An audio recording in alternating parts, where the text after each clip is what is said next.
Hey, what is up, guys? It is Joe Dirt.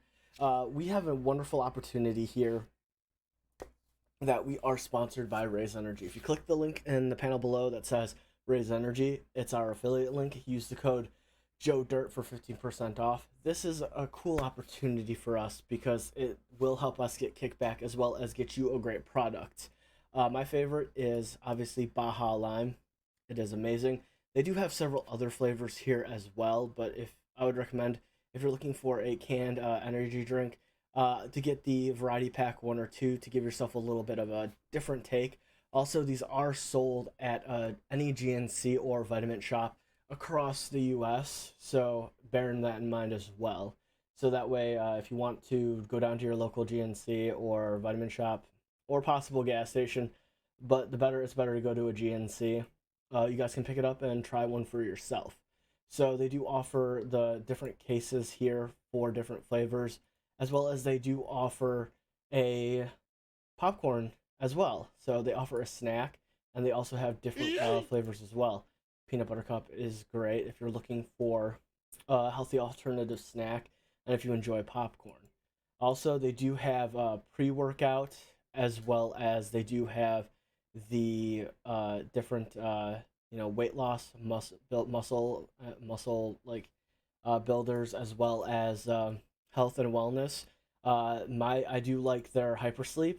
It is good for for those of you like me that have a hard time sleeping. I do favor their sour gummy flavor. It is nice, as well as it just helps you get that clean sleep, as well as it does not affect you as much when you wake up. It helps you go into sleep as well as come out as well. It is awesome. They do have a lot of apparel as well, which is great. I mean, everybody knows that we love apparel here. It is awesome. As you can see, I've got this great quality shirt. Love it. But yeah, guys, that's about it. Like I said, if you want to pick up some of the Raise Energy, click the link below. Use code Joe Dirt, 15% off. And guys, again, this opportunity was made possible by you and by your support. Thank you guys so much. We'll see you in a few.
We're hero approved.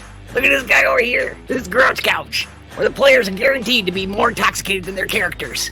Ha! And they're gonna make you laugh your ass off. And that guy over there, dragons in the dining room. They actually stream from their dining room, and I don't know how they put the fucking dragons in there, but it's pretty sweet. They all jammed in there. It's great. The guy down there, Joe Dirt. Yeah, got to jump in the hole. Got to jump in that hole. Good homebrew stuff. Yeah, good times. This little lady down here, wholesome heart. That's what she. A little bit of chaos. Yeah, a little bit of chaos. And me, you gotta catch me on Saturdays. Agent Spooky's Pocket Mojo. Hit the road. And we are hero approved. Don't laugh. You're making me laugh.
Hey, what's up, guys? It's Joe Dirt. So, I'd like to thank you guys all, first off, for the massive amount of support that we've received over the past few months. We've been growing, and I've been wanting to say thank you. To take a step back and let you guys know that what you guys do is appreciated. Thank you for the bits, thank you for the subs, and most of all, thank you for your time. We don't get a chance to say it enough, but thank you. Thank you so much. Everyone that's in chat, everyone that just comes by to say hi, even the lurkers out there, I know you guys are out there. Thank you. Thank you so much. We hope to continue to grow, to continue to move forward, and we continue to be able to bring you guys content and just our personalities and just overall everything that we have to offer you. Thank you all, and guys, see ya very soon.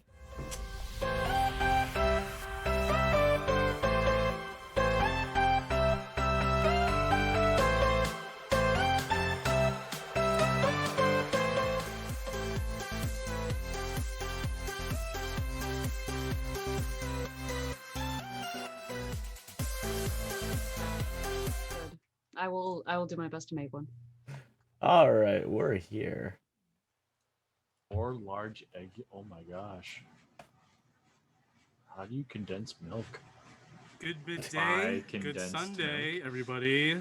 Welcome to another episode of Black Lotus here with the Just Roll with the Gaming Group. I am Mike, the DM here on Sundays, along with my beautiful friends and castmates, here to play another homebrew D&D 5e game with all of y'all. Oh y'all. All y'all. It's not broken yet, unlike Dom's. What'd I do? Happy birthday, Abby. Am I already out of focus? Happy birthday, Abby. Happy birthday. I don't know. Do you guys want to all sing happy birthday to Abby? No. It's Okay. not- I tried, Abby. Oh my god. I tried, Abby. if we were all in the same room, maybe, but like over Zoom call, it's gonna be terrible. That's the point. And No. I could sing it to you, or I could play it to you. Happy birthday, Mr. President. Then we gotta pay royalties. No. I have a flute. I have a recorder. Happy I have Birthday a is not ukulele. is a royalty-free song. Do you have a That's what they all kazoo? say. That's Do you what have a they all say. kazoo? That's what the Americans don't I say. don't have a kazoo, actually. I have a wood flute. It's a kazoo. It's a kazoo. It's a kazoo. It's just a fancy kazoo. It's a fancy kazoo. Oh, it's a real nice thing. It's Everything is a fancy kazoo. It's if an you think about it hard enough. If you blow hard enough, it could be. If a you fancy blow hard kazoo. enough, everything is a fancy kazoo. Okay, so we're gonna get a piano and a drill and just make Ha. the whole. Wind instruments. That is What's fine. You going get somebody on? up there playing the keys and basically it's not even actually playing the actual keys. So All just right. blowing the side of it as hard as they can. Oh, We'll get into Ain't a announcements real- melodica? We'll get into announce real quick. I'm gonna do my normal cheer. Here's some 100 biddies for the group. Woo! I Grassy! am not donating biddies. 1,000 biddies. What the fuck? 100,000 Do it. biddies. That's money. Do it. That's a lot. That's money. That's real money. Biddies. Take it back. I wish, dude. No real big announcements though, so far at least for the group. However, there is one that we're currently in the editing, like still work in progress. So once we get closer, we'll announce some big news coming up for the group. For those who've been following us, especially since the beginning, hopefully, if there are people still following us since January, some big changes coming up. We're gonna try to get some more content out for all of you in the coming year. 2021-ish is hopefully going to be everyone's comeback year. Let's all have some good comeback stage performances. Sorry, I'm still in my K-pop mode. It's real. It's real. Other than that, like I said, no big announcements for the campaign wise. I do want to do some plugs for our group and for our community. I will be running a game on Saturdays for Zweihander, the RPG Grim and Perilous. It's going to be, I'll just tell you right now, it's heavily influenced by one of my favorite games, The Darkest Dungeon. If you've never played The Darkest Dungeon, I highly recommend you go get it on Steam. It's a great 2D side scroller for dungeoneering, but the second game coming out soon, I think next year, is going to be a 3D game. So it'd be just like a normal video game, which I'm sort of looking forward to. I love the whole aesthetic of the first one. But the game is heavily influenced. It's about fighting disgusting monsters and creatures in dungeons, looking for gold and surviving, which coincides with the brutal and fun and very squishy system that is Zweihander. I think we're also having a Christmas special. Kyle, did you want to talk a little bit, or do you not have any, or do you want to hold off on talking about information until later dates? Well, if you're interested in Star Wars, I'm planning on doing a Star Wars special for Christmas. So if you like the Hutts, if you like gangsters, if you like, we're gonna kill So you. we all just gotta pull off some Boston accents. yeah, pretty much. if you don't, I'm going to be slightly disappointed. Goodfellas, but Star Wars. Though. Yes, Oh my pretty god. much. Goodfellas is a phenomenal movie. Phenomenal. Sure is. It sure is.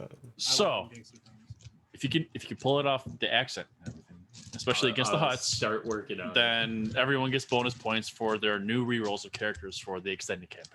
Nice. Thanks for the 100 biddies as well. Yeah, dog. Hello. And thank you for that gift subby, Bubby. Gift sub. Nice. Oh, thank you. Now I have the gift sub. Happy birthday! I can't let him beat me. Happy day! Birthday. It's a competition. It's a competition. Generosity. I must show how virtuous I am. You know what? I am not a Lovely. scumbag. I am not a scumbag. You're a scumbag. No, you're a scumbag. No, I'm a No. scumbag. Thanks, Dom. Thank you very much, Kyle. I think we all who are playing cannot wait. I am totally down to kill some Hutts and also act like Mr. Who's my There No. mibe some Different movie I'm thinking of. syndicate showing up too. So if you know Syndicate. about the syndicate in I the do know Star about Wars the Syndicate, universe, yeah. if you know about that. Kyle is our resident WoW/Star Wars guru. So I expect a lot of good things, a lot of good content from Kyle's campaigns in the future. I'm still looking forward to a World of Warcraft because I want to play as a mecha gnome. The mecha gnome is the epiphany of stupidity, and I love it. 'Cause gnomes, Definitively, yes. Yes. they're so ridiculous. A mecha gnome, like gnomes in general in any fantasy setting, in my opinion, are really out there. Like they're so out there. That's why they're great. That's why they are great. And then Nope, mecha gnome. the Mechanomes built a machine to kill all life on the planet of Azeroth. That's because- dope. Yeah, How- because Kyle, that's how. How hyped are you for Shadowlands? How hyped? I am actually quite excited because it's coming out on the 23rd, and I'm taking an entire week of vacation just so I Jesus can play it, fucking level multiple characters because I am the guild master. I know, of yeah, you are a guild So master. Are you gonna stream it though? yes, I'll be streaming Probably. the Okay. entire, the Good. entire He's gonna be time. off. That's awesome. Good. Plus, I got meds that'll actually let me stay up for 48 Oh hours my now. god, he's got so, amphetamines. He's got Adderall.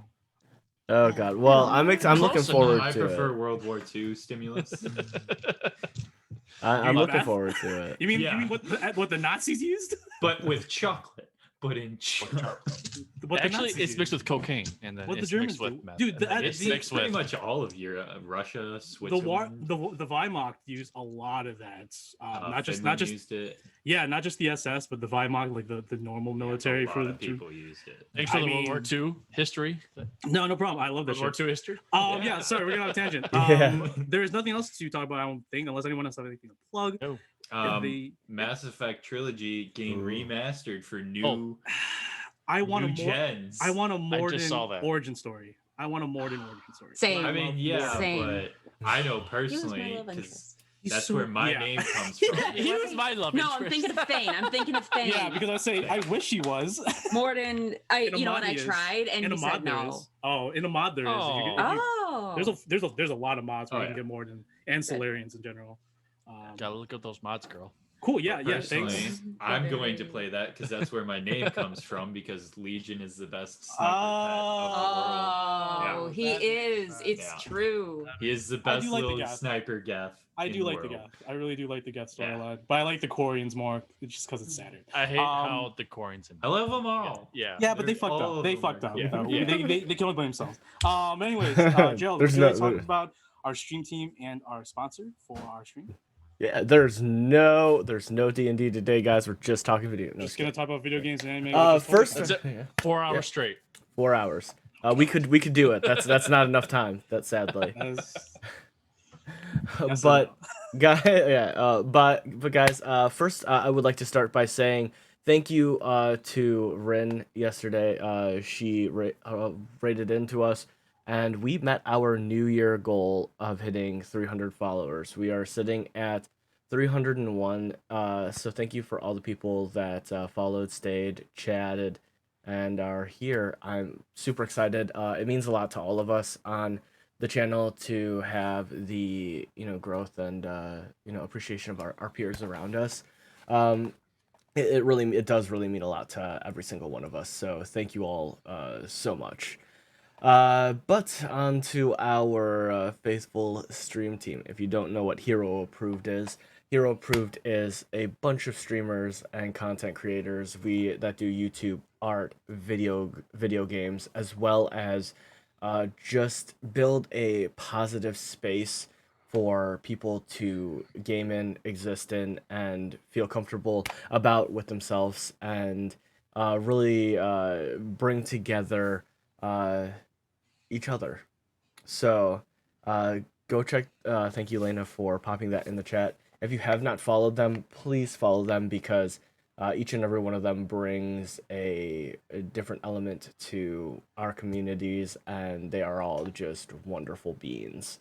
And on to beans. And on to our next announcement. This will be the second to last art piece that I will be releasing. There's no roles. It's my character. It's Kemdir. So this is last week was Nemea. So we do have a final art piece that we'll be releasing next week.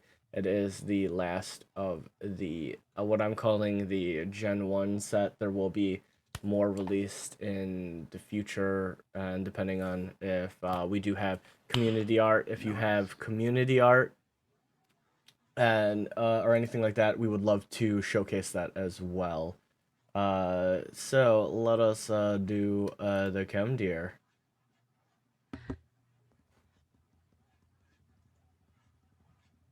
There's our broody boy.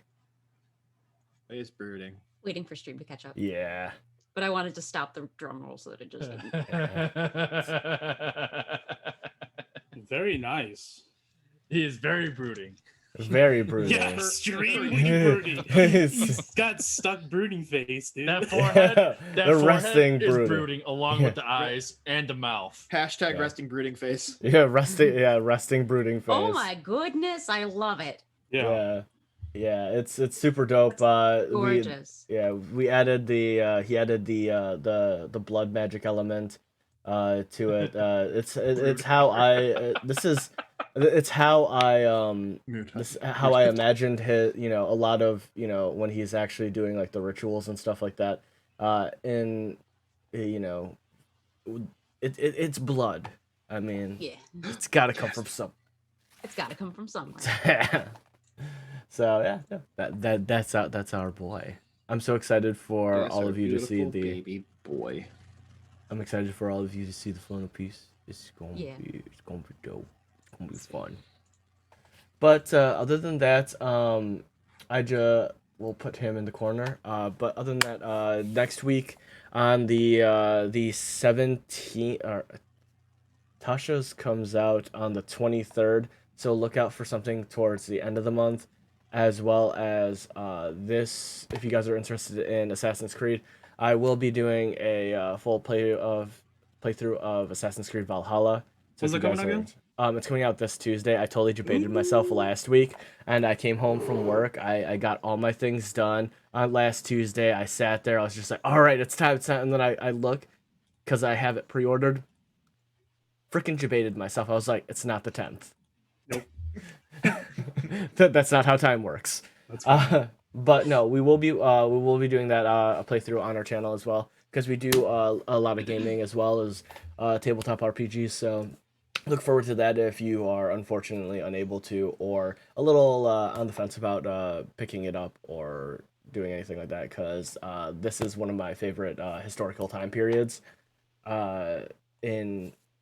It's going to be fun to see where they are going with it. So that is all I have on announcements on my end.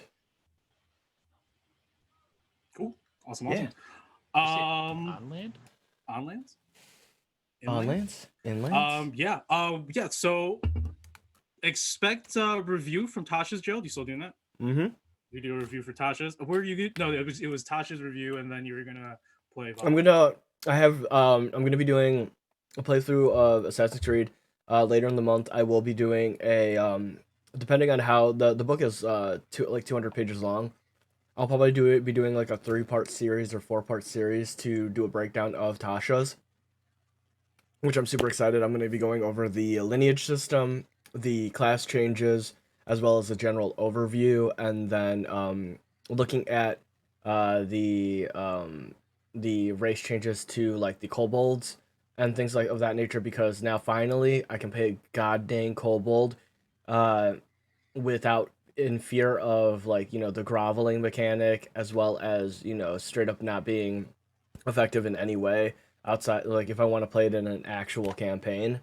I remodified that, so like kobolds aren't like that if you play as a character like that in my game. Yeah, no, I'm just saying like in general with their stats and stuff. I'm just saying, thinking of a base character, they're probably the weakest in the 5e universe.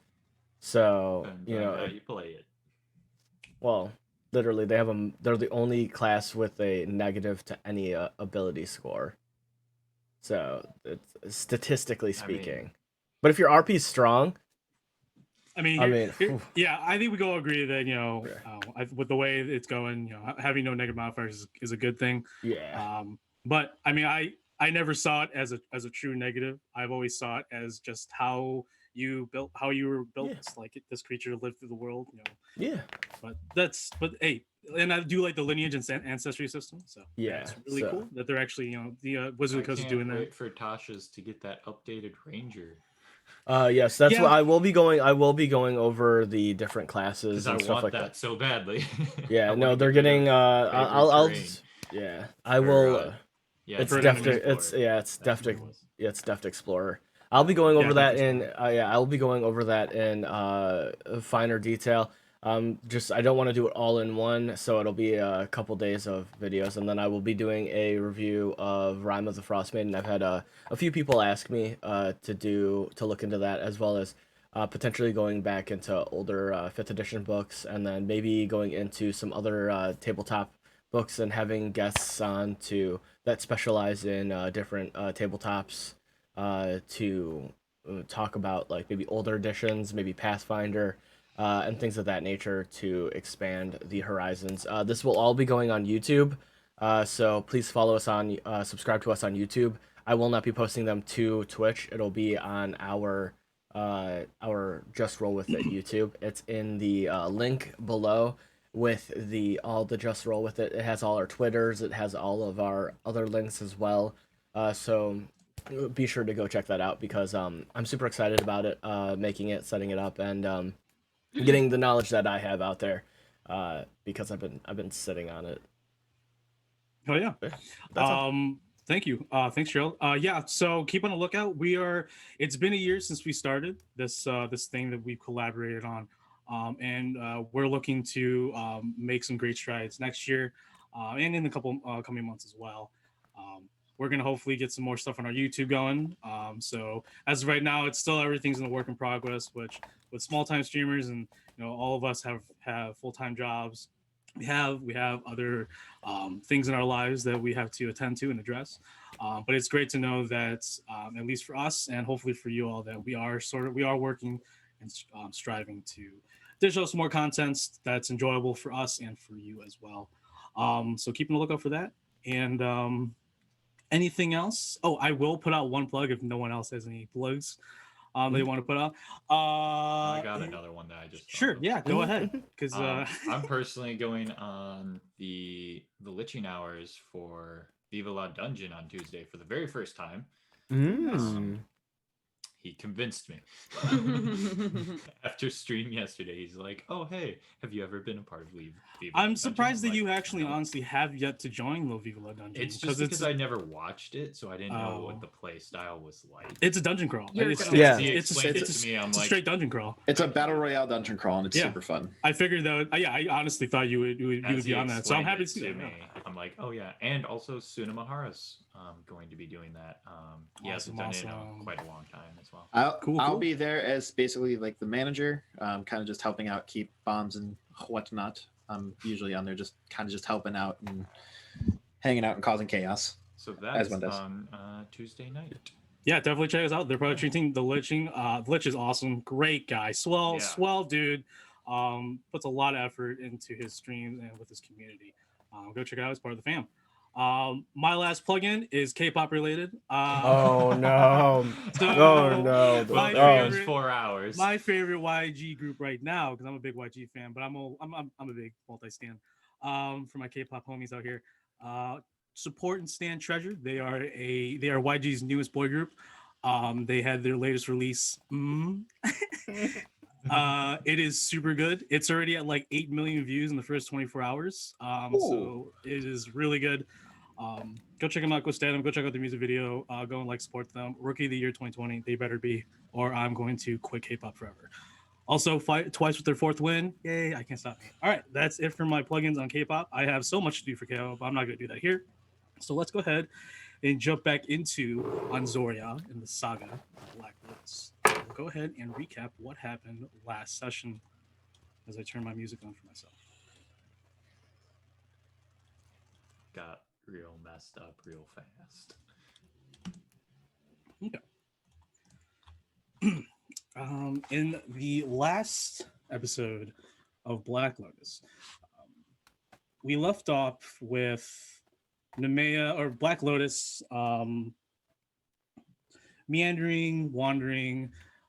Actually, no. We left off with Black Lotus entering the actual crypt of the Toko, the Gold Revenant, a gold draconian magister who is part of this unique, powerful cabal or coven of sorcerers and wizards that serve Tiamat. For the most part in history, they've been dealt with, they've been destroyed, or at least scattered. So they're not combined or unified anymore, but who knows? A lot of them were killed during the Draconian Dragonborn, rebellion. But we left off with Nemea and Zypher checking out some of the new toys and gear they got from the treasure hoard below. Zypher picking up a very special blade, a very nice blade, Demobald's Kiss, and Nemea identifying a lot of the magical items along with dispersing the loot amongst the party. They entered, I think Peak. Everyone else besides Zypher and Nemea entered the crypt along with Tiarja, the Bronze Dragonborn researcher. They spoke with a fading spirit of Latoko for a moment. Latoko seemed like your average arrogant person who just didn't converse with what it considered lesser creatures, lesser beings. the conversation didn't go really far, but Peak managed to sort of ascertain that whoever did infiltrate this to steal the relic known as the Spell Eating Jar, a magical artifact that has the ability to consume spells, unleash them, and hold them, and also rumored to contain and hold level 10, level 11, and level 12 spells, which do exist in Anzoria. But it was not there, and the party left Latoko to fade away to whatever hellhole she's going to be going to or being sent to, and made their way back to the little watering hole outside after help burying some of the dead researchers from the Temple of Ziflin, and some others that were not mangled or whatnot outside the tomb. Returned to the watering hole where they had a long rest. Peak discovered that she was cursed from a cookbook known by some to be a set of cursed cookbooks by a person named Lore, an anonymous person named Lore. Thankfully identified by Nemea, TR Jod removed the curse for her, and she was good to go, so she didn't have to taste rotten death and ash for the rest of her life. Let's see. You could have kept it. You could have eaten like the spiciest or grossest food. I was just say there's some things that would have been useful for that. Yeah, for having that. like Spicy I eating contest. challenge you to a gross like that's like eating contest. the only, you know, it's the only thing why she did that. Like. I just like for me that like with Peak being very like she loves her food, so like yeah, like one, first of all, this sucks, get it off of me, and second, now I also have somebody who's like, hey, I will pay you if you keep finding these books. I'm like, cool, yeah, sure, cool, get them out of the world, I get money, it's a win-win situation. Oh, yeah. I bet. Let's see. And then we joined after the rest. We went to the palace. Yes. Before that, Portia wanted to go speak with Kemdir to procure some poison for unknown reasons, in all honesty. She just went to ask Kemdir, and Kemdir is an adept alchemist, and has had some adept. I mean, it could be second level like that. I'm trying to. Adept can be used for both like low levels and like intermediate levels. But anyways, depends. Well, adept is kind of new. It's more intermediate. Is actually intermediate. It depends. There's other words for intermediate. True. There's like There's like journeyman. It really depends on like the artisan, the guild, or craft. True. But regardless, are you registered with the Artisans Guild? You better be. Artisans Guild license. You can't be crafting that pot here, man. No, that's against city ordinance. FBI, open up. PBI, open up. Pottery viewer inspection. Not them. Not the PBIs. The peanut butter jellies are here. Talked with Kemdir for a little bit for poison, for unknown reasons, and asking for looking to return some sort of pay for these poisons. Kemdir asked Portia to be a little bit more honest if they were going to continue working together on this contract and afterwards. It was something that's been plaguing or been sort of affecting Kemdir lately, is that the group Black Lotus is still not fully trusting each other with most things, not truly having faith in each other yet. And it is with the whole the characters, where they come from, and also the whole aspect of the Arbites. Arbites are seen as independent people who have ambitions, who have the drive, who are chosen, who have the potential to be above your normal cut hero, normal cut silver or gold rank adventurer. But it is still based on the relationships that the characters have, and it's only been the first contract. The characters, Black Lotus has only been around together for over a month, if that, maybe a couple months. So relationships are still forming. It normally is, but Kemdir, coming from a place where honesty is above all, honesty is actually just a given. It's not even above all. It's a given. It's something that's expected of each other, and that just comes with a close-knit family that is surrounded by evil and that fights evil. So with Kemdir asking that, something that Kemdir is hoping that the group will eventually start to understand as they progress forward in their careers. After a good night's sleep, they continued up to the original mission to join Essential up north to the Bloodwind Pass to find the High Road Caravan that had gone missing, or did not check in, or did check in but did not report to the followers in Osterith. They waited out the worst of the what is called the blood winds, the desert, or the sand and debris storm that just rolls in and just sort of tears through the region, sending shrapnel of sharp rocks, jagged rocks, sand, other things that could do you harm when winds can hit up to 60 to 70 miles per hour, doing quite some damage. But Essential, geared up the wagon to at least take a good portion of the punishment.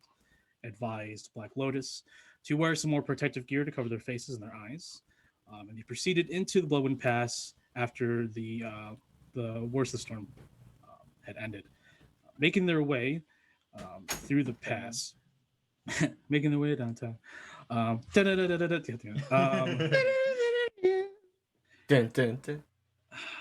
Shit. It's in my head now. DM.exe has malfunctioned. It's on 404 error. Need to reboot. They entered the pass. Their vision heavily obscured by just normal dust gusts or dust winds. They eventually came across the resting area where most travelers would go, but mostly the caravans of Orinju, or at least the caravan fleets of Orinju, would come across, where they discovered several dead bodies. All the horses as well were killed, but the items, the desirables, the valuables, were left untouched. Moving up the ridge to where the resting, cabin was, they heard noises of people yelling for help, along with the signs of struggle, or the sounds of struggle, and came across dust methods, a shadow, and creatures known as Bilwisses, air elementals that are quite devious, nefarious in nature.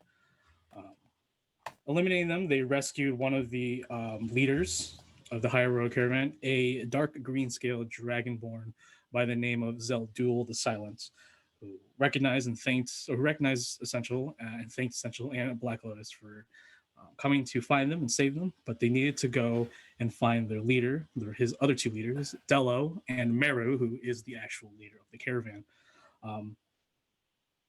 So Essential, sort of stubborn about it all, pressed onwards to find Dello and Meru, who had gone to investigate a nearby shrine that has always been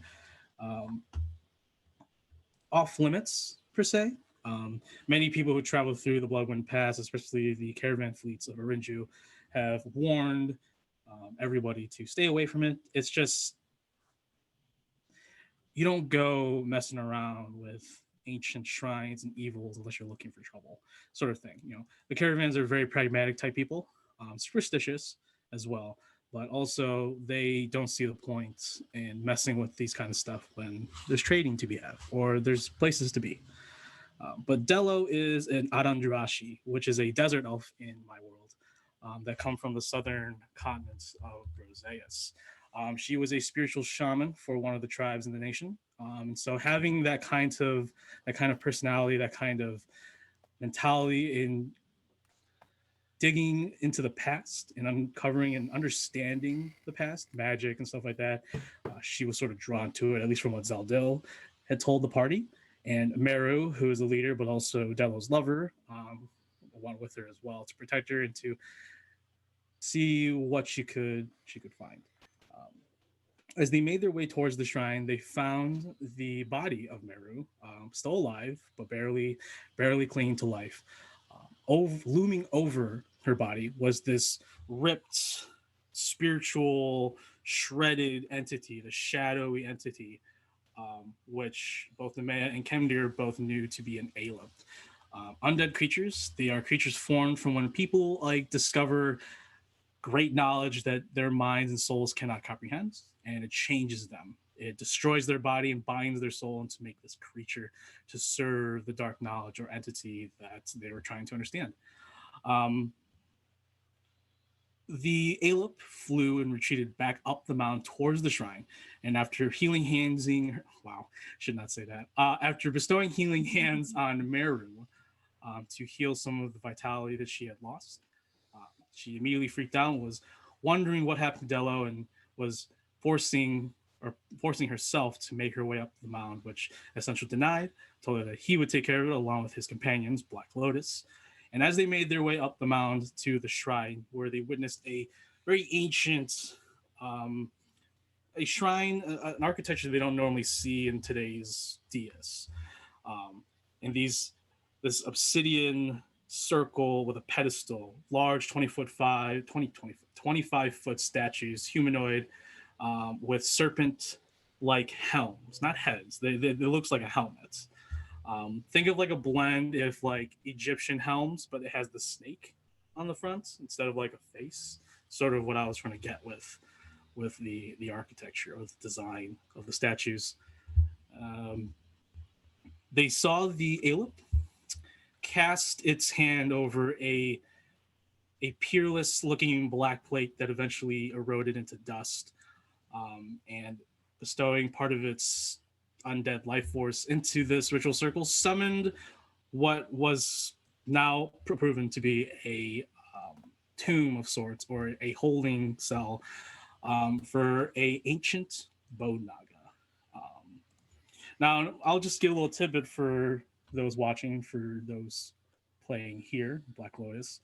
Nagas did have their own civilization, but Nagas eventually, especially like spirit Nagas, which are known as like the evil spirit, like Nagas of the Naga people or Naga race, would serve multiple evil deities, not just one. They do have one deity that they serve, but those were like the originals, and a lot of those were killed off during many succession wars and wars for religion and land back in Broseas. They originated from Broseas, but they came over here and Drycha as well.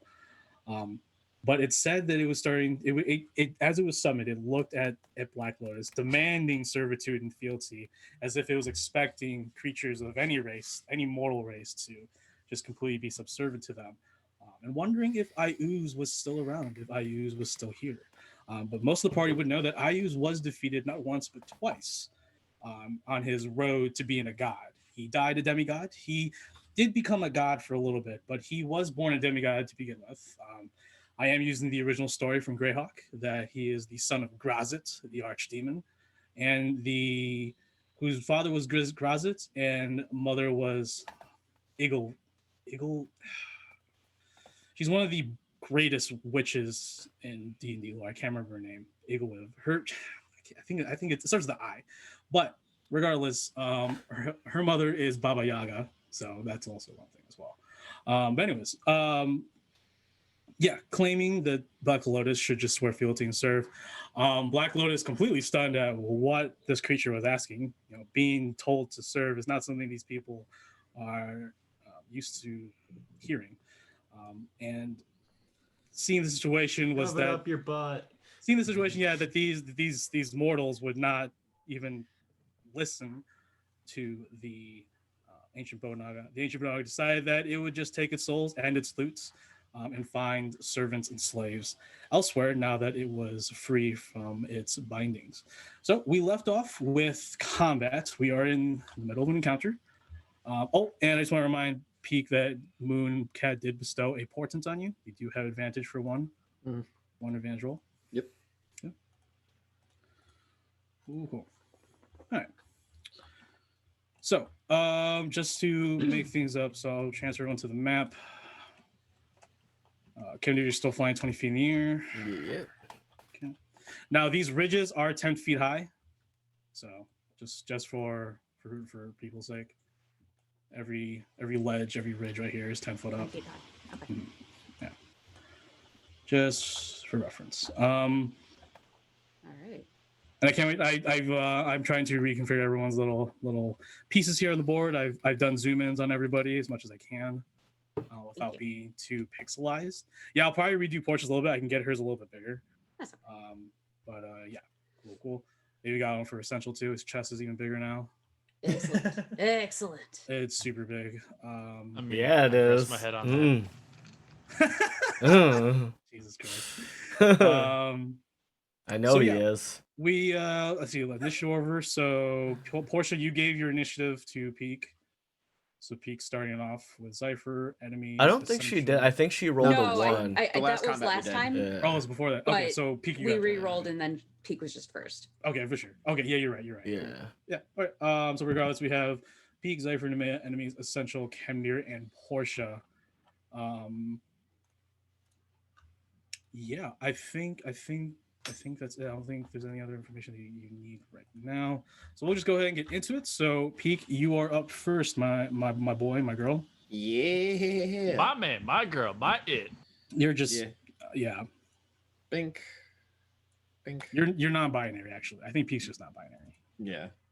Changelings are inherently non-binary, but just from how I was raised, she tends to stick towards more of a feminine nature. Okay, so we have done our movements over there. Maxine grabs her longbow, I grab my crossbow, and we are both going to focus fire this bone naga right here. Sure. So I will go ahead and start it off. 25 to hit. For sure. Yeah, right. 14 points of piercing. 14, okay. And then cunning action help Maxine for her stuff. So then she gets the AC boost as well as advantage on the attack. 16 to hit. Sorry. 16 hits. Cool. 7 points of piercing. More longbow shots, both at regular. A 14 and a 5. 6. Both miss. Yeah, I figured those are both terrible rolls. And then she does not have a bonus action that I wish to use right now, so that is good. Nice. Okay, I'll make a marker. All right, cool. As you and Maxine rush up the ridge, around one of the side slopes that would lead up to the top of the mound, you both unleash bolts and arrows onto it. The acid arrows burning into the bone, but the creature is unfazed. All right, so next is Cypher. Yes. I am going to shoot into the Aleb.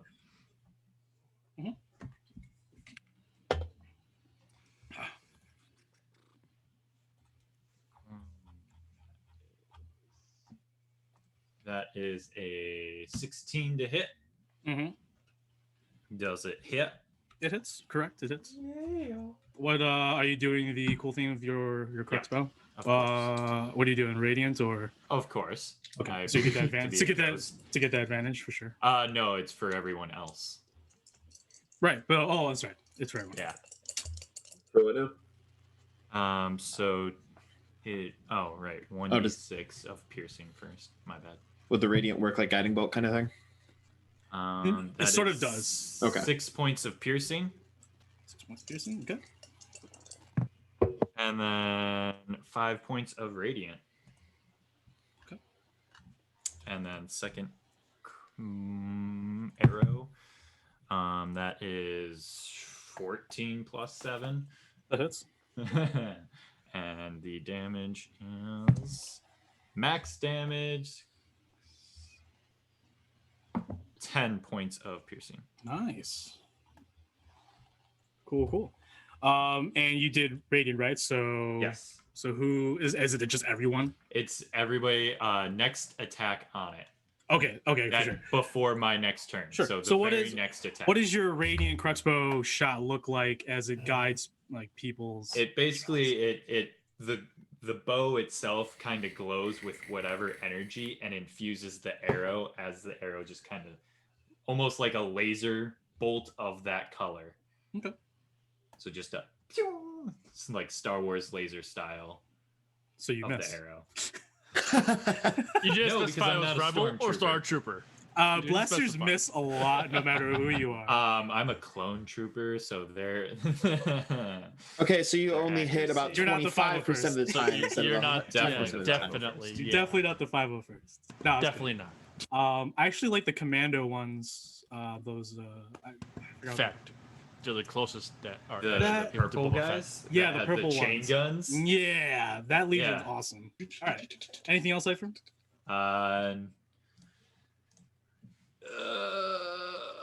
So this is a 10-foot. Mhm. I'll just move to right. Sure. Go arounding That's fine. around the corner. That's fine. Also, That's it. I, I like Nephili's new art. I was just looking at that. I just did a close up because it's the same Yeah, picture it's as the what it same was. picture. Oh, I just now I closed up on everyone's, and I'll do the same thing for Kemder's as well. So you're gonna see an even It just- like, a it just- broody- it just looked, it brooding. looked like a different like art piece from what No, his yeah, was yeah, before. still super piratey. Yeah. Yeah, because she has that awesome bandana, which a lot of Vassalborns have. They have like these pashminas and bandanas that are given to them by their draconian lords. Oh, used to be, but that's how you identify them as Vassalborns, born into these working families. Anyways, so that is it for Zypher. Nemea and Nathalie, you are up next. Okay, And so then enemies. as a bonus action, I'm going to summon Mosaius. Modias. I don't. Why was I thinking Mosaic? Mosaius? I Right? have no clue. Yeah, right. I'm going to move Nathalie up next to Maxine. Hey, party. I'll get you Modias in a minute. I'll get you a ghost. Okay, and then I will use Phantasmal Killer Mm. on the big guy. On the big ol' ancient Bonaga. Yes. Okie dokie. That is a cool ghost icon. It comes standard with roll 20. Spoopy. Yeah, That's actually pretty good. Cool. It's actually pretty it's good. my favorite one. Yeah, all the other ones just look too colorful. Yeah. Yeah, go ahead. Sorry, the man. Yep. So you need to make a Wisdom saving throw of a 21, or he will be frightened. Oh. As long as he's not immune to the condition. So as Yeah, but during his turn, he'll have to make another one to see if he will not receive damage, and then the spell effect will end. what spell are you casting? Phantasmal Killer. Oh, Phantasmal Killer. Okay. Yeah. So as you, what does Phantasmal Killer look like? What is this Phantasmal Killer that you're summoning to scare this motherfucker? I would imagine it's an ethereal, spiky skeleton. I forget what game it is, but they're like spike skeletons where they're just like every single bone has like hundreds of spikes coming from them. It just launches itself and attaches it to Sounds like Dark Souls. body. Not gonna lie. Yeah. I don't think Kyle's played Dark Souls. Really? Rarely, barely. Okay. So I think Kyle would just Then get once- really stressed in that game. Kyle would get Probably. super stressed in that game. I would. I got punch stressed the in that game. I'd probably Yeah. punch the screen. Oh yeah, sorry, continue. And then Easy, once it easy. latches on, and then the spikes would inject whatever the ephemeral energies into it to create whatever frightening nightmares. I do not consent to that. That is fucked up. Yeah, sure. Yeah, the bone naga is just like as it like begins to sort of grapple onto it and wrap around it, sort of to inflict this frightening. The bone naga's eyes blink this red arcane energy, and the phantasmal killer is wiped away. It is immune to fear, but it will take damage next turn if I have to roll it again. Yes. So do you want me to just roll it now, or do I have to roll it on my that's- turn? That's during your turn. During the I mean, Bone he's Naga's going turns, next. Yeah. Yeah. Okay. All right, so that's that. So Unless you want Modeus to go next turn or this turn once I summoned him. he can go on your bonus action, I believe. Okay, then I will leave him. Okay. I believe so. You're going to look at I'll look at it again. Yeah. Or we'll both look at it. Doesn't matter. For sure. Okay. Cool. Fantastic. All right. With that, I'll go ahead and just put a marker for now so I don't forget. So, all right. All right. Next is the enemies. The Bonaga is going to go ahead and make that check. See if he takes damage. I'll read this real quick. I fail, say the target becomes must succeed on the wisdom save. It must succeed. So I have to make it regardless. I have to test it regardless. So Yeah. I'll go ahead and make that right now then. Okay. I do have advantage because he's magical resistance. That passes with a 26. Dang. So he's not feared. Look. He's not feared. He's not going to take.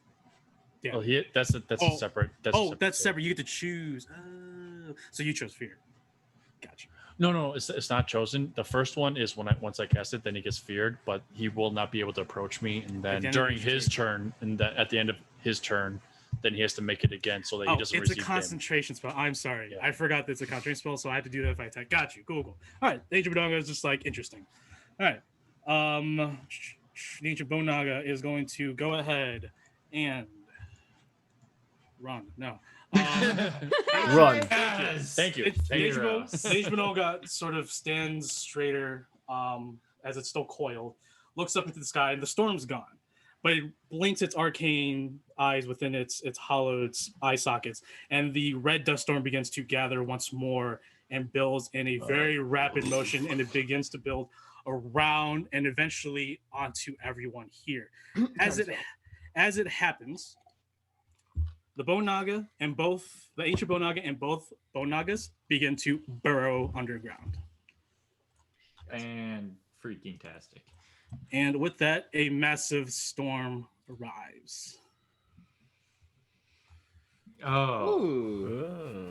So, with Blood Wind Pass as a gust, it is now active for right now. That's cute. So, when it is your turn, these winds are going 60, 70 miles per hour. It will require a strength saving throw, or you will suffer damage and be knocked prone. But we'll get to that when we get to that. So, this one. Come on, buddy. You got this. Well, it's been nice knowing you guys. I have a question when you have Sure. a minute. Yeah, go ahead. Are the winds blowing in one direction or are they swirling? Right now they're blowing in one direction. So right now I have it set where it's blowing against you, so that's where the wind's going. I can move it around. Okay, cool. So the way that we're seeing the particles go is the way that it's actually going. Correct. But you are also correct that the winds do swirl around you. It's just that it is being guided, so that's why it's going one direction right now. Okay. Cool. All right. And these Bonagas dip into the dirt. Why are you doing this? There you go. Cool. Boom. All right. The Aelop must take a strength saving throw, which is not good at. Oh, but it is immune to being knocked prone. But still takes damage. It still takes damage. Correct. And gets moved. This one doesn't move. It just knocks it prone. But it's going to take damage. Even though I pass it, I still take half, so that is 2 points of piercing damage. Okay. Right. As the Aelop just feels the weight, and it's going through the Aelop, like a majority of it, but like there are speckles of like large chunks of shard and glass and dust and sand that are just sort of filling the cracks of this sort of wispy entity. To show affected to damage. That is going to be it. I do need to move these guys that have burrowed.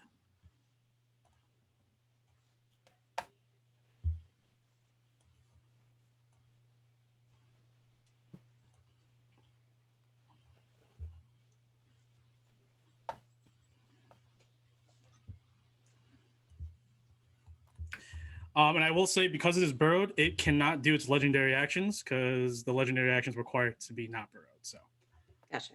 Just to let you guys know. All right. With that, it is Essential's turn, and then it's kind of Essential. It's just like German. I need to make a strength saving throw. He's super good at it. I drop the dice. Super good at it. He's gonna take half. All right. He's gonna go ahead and kiss his battle axe, his double siren, and he's going to divine channel divinity Watcher's Will. He will do Watcher's Will.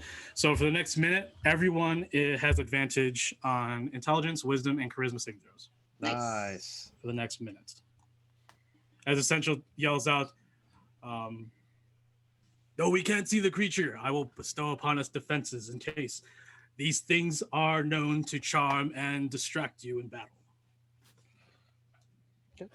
Much appreciated. Minute is 6 rounds, correct? 10. 10. 6 seconds per 7. Central. I'm just marking that on my personal thing, Gotcha. so I can keep track of it. Gotcha. Essential will go ahead and move towards the ALO. 1, 2, 3, 4, 5, 6. Yeah. Okay. And then Kemdir, and then Portia, you're on deck. All right, so I have to make a strength saving throw. Correct. Yeah, safe strength saving throw. Luckily for you, or just for magic item sense, magical item is durable. So right now, 60 to 70 mile per hour winds wouldn't be moving your magic carpet. But if we get up to like 200, 250, like extreme stuff, then yeah. You will still be at disadvantage because there's really nothing to hold. No, I'm not gonna say that. You're just gonna make a strength saving throw. Okay, cool. Just all right, so I'm going to use You Can Do It because I'm not good at strength saving throws. I'll stand. I will. Kemdir will essentially. Are you standing, sitting, or kneeling on the? I would be. He would have been sitting, but as he got closer, he would have been kneeling. Okay. He wouldn't be standing on it. Okay, yeah, because you need to let me know how you're sitting on a carpet because the mechanics begin to work into how you're standing and sitting on them. Oh, okay, yeah, he would be kneeling. Because if you were standing, then you would have been taking disadvantage. Yeah, no, he would normally he'd be sitting. Yeah. Right, for sure. All right, yeah, go ahead. He'll look and he'll as he pulls out his sunblade and he looks and he's just looks towards the Alob and the disappeared foes and say, "I will be the pyre. I will be the flame. I will stand tall." Standing. Oh, yeah. Metaphorically. Metaphorically, right. I will sit very straight with good posture. posture. Yes. Well, that was actually really good because I got a 10, and then I got a natural 20. There you go. Cool. All right. Cool. Yeah, you are good to go, but you just take half as the wind is just throwing just shrapnel and glass past you. So you take 4 points of piercing damage. Is that already halved or? That is already halved, correct. Okay. All right. I'm gonna try and stop being lazy and just giving you. I'm just gonna give you the half. And just do math in my head. Okay. Laziness math. And wow, I can't speak. Hey man, Sly Flourish is like the master of the lazy DM. So shout out to Sly Flourish. I love you, dude. You should check out his lazy DM prep books. They're amazing. For if you're lazy, like a lazy DM, his prep books are so helpful. Okay, so yeah, I can move 60 feet with this bad boy. So I will tell you right now. You just have to use your action to speak its command word, and from then on, you don't have to use your action anymore. It only takes one action to activate the flying carpet. Okay. So you can fly around, and I will also tell you right now. Flying carpets, if you use your action to move with the flying carpet away from an enemy, it does not provoke attack of opportunity. Okay. That is actually raw, so I will stick with it. Okay. So they have flyby. Damn. Sort of, technically, because it's a magical item, and flying carpets, it's in that realm of magical item stuff. People aren't used to fighting against the stuff on a flying carpet. Correct. Yeah. Even in a magical setting. Yeah. Now mounted is different, obviously. Right. Yeah. That's more common, but yeah, for sure. So you fly up. You're 20 feet above the ale. Okay. No, I would be. You said I was at. You didn't fly up. You're still at 20. So now you're. If you're 20 up from there, it is 10 up. So you'd be 10. So you're even. Yeah, I'm even. That's what you. Yeah, you said I was even with them when we were doing that. I just didn't know if you. I didn't know if you flew up or not. Oh no! I'm literally I go from when I fly up, and what I'm going to be standing on the carpet, and then you're going to see Kemdir pull out the dagger, the silver dagger that he carries on his person at all times. He is going to take it. He's going to spin it up. He's going to throw it up into the air, and he is going to cast Cloud of Daggers. and that means you fill the air with spinning daggers in a cube of 5 feet on each side, centered on the point you choose within range. A creature that takes 44 slashing damage when it enters the spell's area for the first time on its turn or starts their turn there. I will be centering it on the alobe. Mm-hmm. Well, that kind of I thought. Can I cast it on myself and can it follow myself? Because that's what I thought originally. That'd be freaking sweet. Set it on a point within range that you choose. So like it would have to. It's an AOE. It's not like a Spirit Guardians. Yeah. Correct. But it's that I'm still gonna do it. It's gonna go right there on him, and then since I used that, I also have I have Mystic Frenzy, so I am going to take my one swing. Correct. Because I don't with Mystic Frenzy I only get one attack. Probably. Yes. You only get one attack. Yeah. That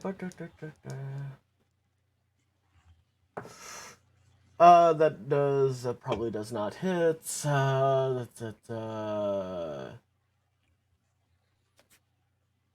12? 12 does not hit, unfortunately. Yeah, I didn't think so. All right. And that will be my turn. Okay. Portia? All right. Strength saving throw. Correct.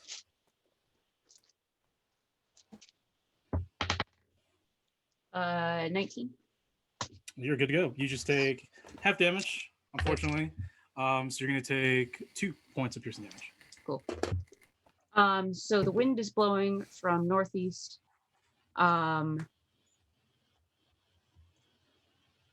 Yeah, you can hide behind like the ridges and stuff. Yeah, that's what I was. That's yeah. exactly what I Go. was Feel thinking. free to ask what you can hide behind, guys. Like 3, all you gotta do is ask. 4, Just get into the shrub. 5. Yeah, I'm gonna be over in here. Yeah, I can behind the ridge, if that makes sense. I can imagine Portia's just like, there's a lot going on. There's a lot. I don't like this. Let me. Too much is going on, guys. I can't handle this at this time. Yeah, just okay, so now that I'm somewhere a little quieter, can I? Where's my? I'm gonna mark everybody. No, where's my?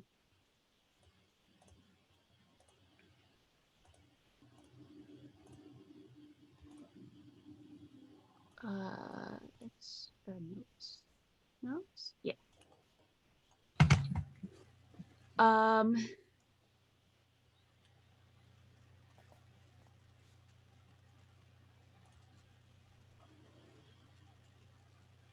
not able to passively determine where the bone nagas are underground, correct? You can go ahead and make a perception check. However, it is very loud and deafening outside.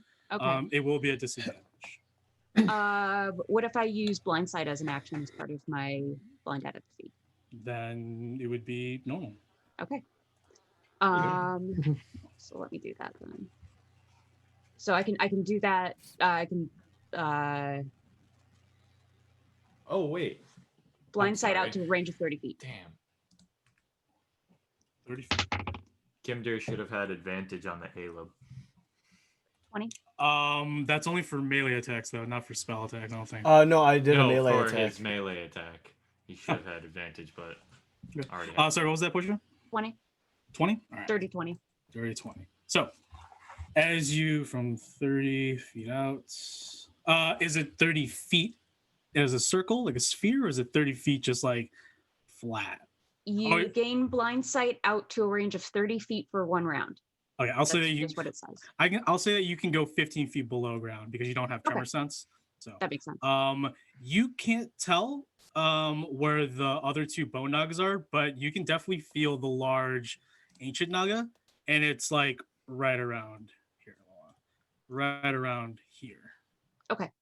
And that's just at barely touching your 15-foot sense below ground with your really good blind sight perception. Okay. And probably because it's super big.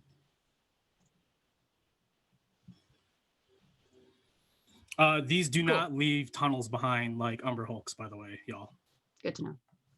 Just All right, that's gonna be my turn. Okie dokie. I almost exited out of Roll20. Okay. It wouldn't mean anything. You guys would still be in the game. Yeah. So go ahead, We Pete, win top the of the order. combat. And then Zypher, you're on deck. So strength saves to start off. Correct. Okay. Maxine's at a +7. I'm at a +1. Mix. Just up to you. Holly did say that the manifested phantom takes his turn on your initiative and acts immediately after you. Okay. So when enemies go. Cool. Awesome. That is an 18 for me and a 23 for Maxine. Okay. Both are good. You both are going to take 1 point of piercing damage. Okay. Cunning action. Uncanny dodge to half the 1 point. No. In 3.5, you could have done that. Right. In this little corner right here, like where like the little rock ledges are, like so let's say like if I moved here and Maxine moved here, would we have cover from the storm? Unfortunately, I'm going to say no. Because these rocks are smooth and the wind goes over it. Okay. If you were like right here, like you would have to be in like direct opposition towards where the wind's coming from. Like I would say here is where you would get that, is where you'd be fine. Okay. Then Maxine and I were able to climb up here like from these rocks area right here. Yeah, these little rock mounds, those are like the way up. They're just like large boulders that you can get to the mound. So yeah, that I was measuring that out to make sure if that was the case. So then that's fine. We get up there. Am I able to move underneath like this little pillar right here? Yeah, but it doesn't provide like ample cover. No, I was just saying for movement wise, because what I want to do is I want a cunning action dash over here and take a look at. Yeah, you can go through its legs. Okay, yeah. So cunning action dash, and I want to take a look at what the hell is going on right here. Go ahead and make a perception check. I'll just use your passive perception. Okay. In all honesty. All right. Okay. So on the somewhat decent sized pedestal.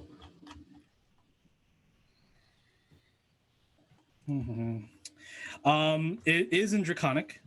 And like I said, there's a lot of Draconic and Dwarven runes on there. The Dwarven fucker. Oh, you don't read Dwarven either? No, I think I have Dwarvish. I might. You might have just. I have Dwarvish. Okay, the Dwarven runes are runes of binding. You can tell that the Draconic runes and the Dwarven runes are different, like times. The Dwarven runes were more recent than the Draconic runes are more recent than the Dwarven runes. So you can see that the dwarves, probably whoever was Dwarvish did it first, and then the Draconians or Dragonborns, whoever that speaks does Draconic did it afterwards. So tieflings.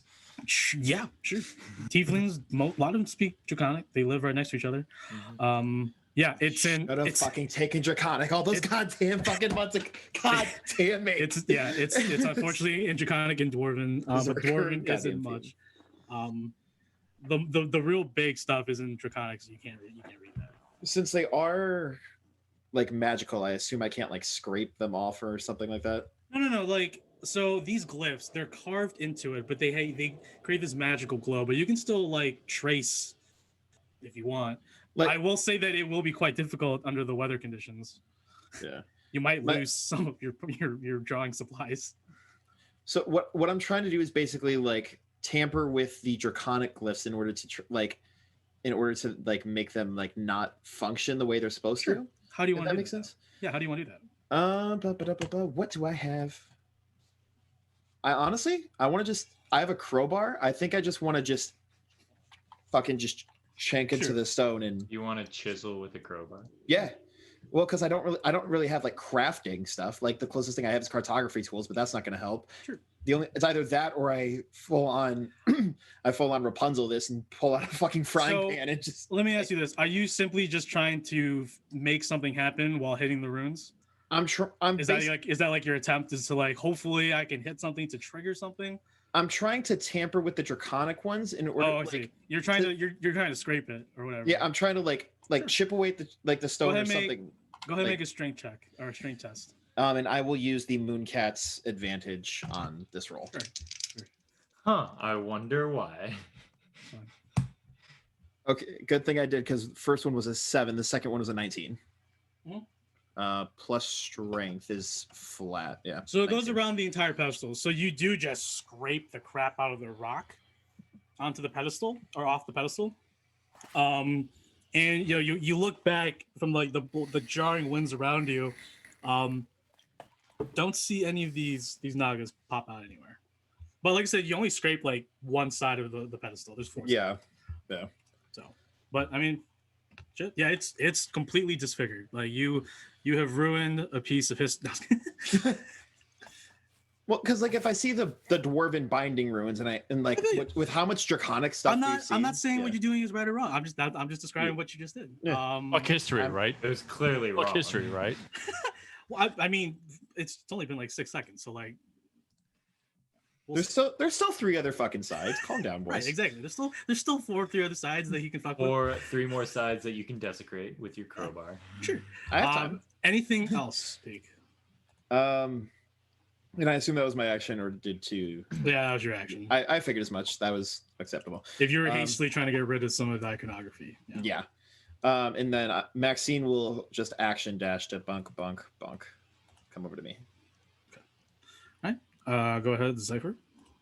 Okay. Nemea, you're on deck.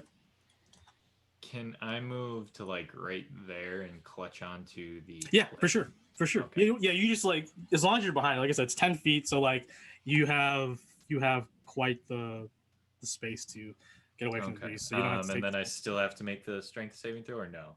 No, you don't have to. I'll say that if you're behind that 10 foot or like the 10-foot ridge, the wind's going above you. Okay, cool. And then I'm just gonna prepare an attack in like the radius that I can see. My back is to the cliff because I'm thinking they're gonna be sneaky. He's performing an Overwatch that are like gonna pop up behind us.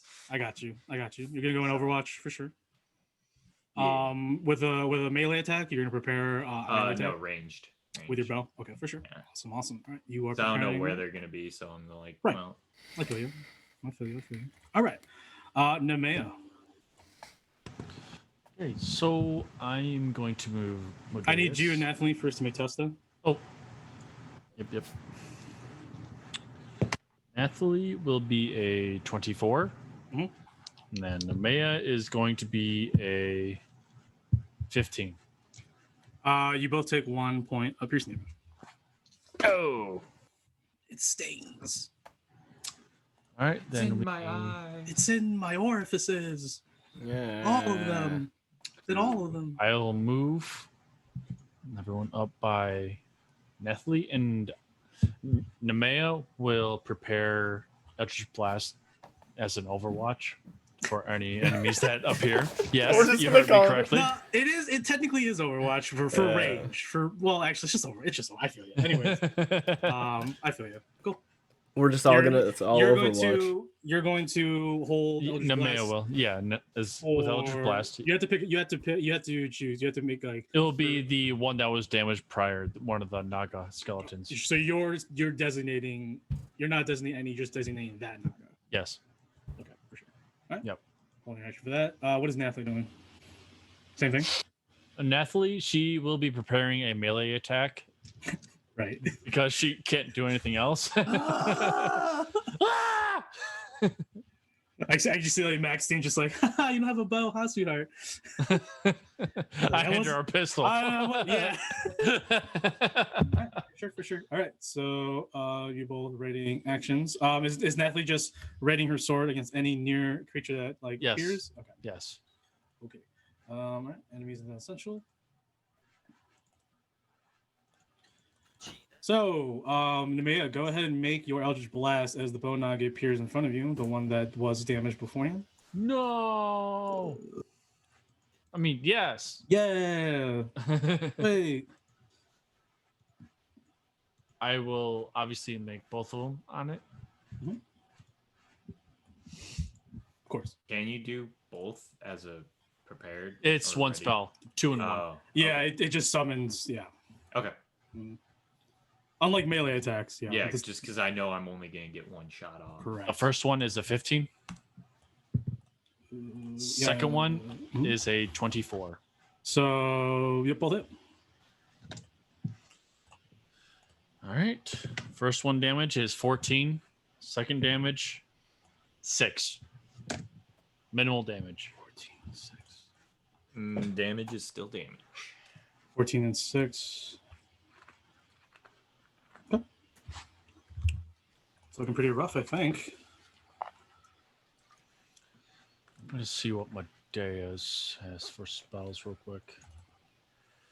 They're really good. Yeah, I know.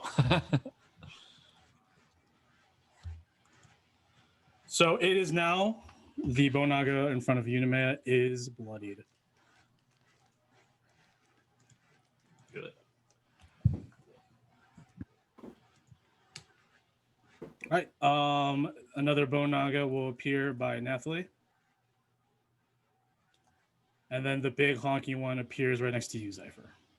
Do you So go want ahead. me? Oh, what was it? Oh, you said. I thought you said one appeared by Nathalie. Sorry. No. It was by Zypher and one by Peak. You said Yep, sorry. you said That's by my mistake. Natalie, but you put it by me, and we're like, okay, understand. Oh, I'm sorry. It's by Peak. I'm sorry. And then there's one by Zypher. But yeah, go ahead. Modia goes on my turn, enemy's turn. So. So let me pull up his spell book real quick. All right, while you're doing that, I'm going to do my thing then. So the Bonag is going to allow a Shriek and the Windstorms. Doesn't Zypher get his attack, his held Yeah, action? He does. Oh, He okay. does. I'm just waiting. I was waiting for him to roll it. Okay. Oh, nothing was happening. I was like, 19. 19 hits. Cool. It's at disadvantage. Drat. He's really close. Well, is his head like super tall? Dude, he's right next to you. Okay. Within 5 feet.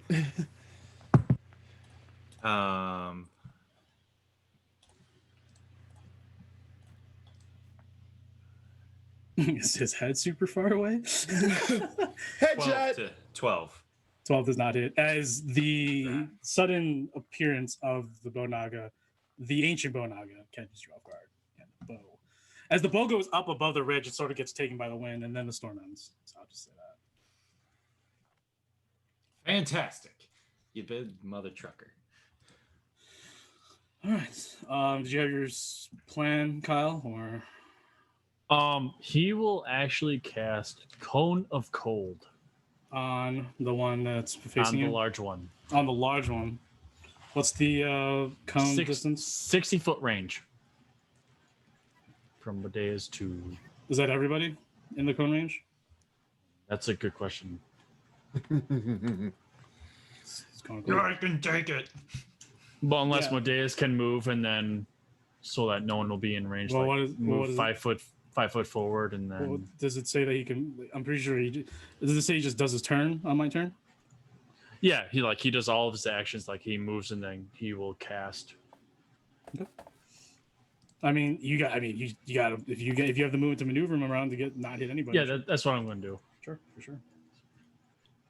So I'm pretty sure no one will get hit for a 60-foot cone from there. Here's a 60-foot cone, dude. So go ahead and fuck with it however you want it. A little bit more. There you go. I can only but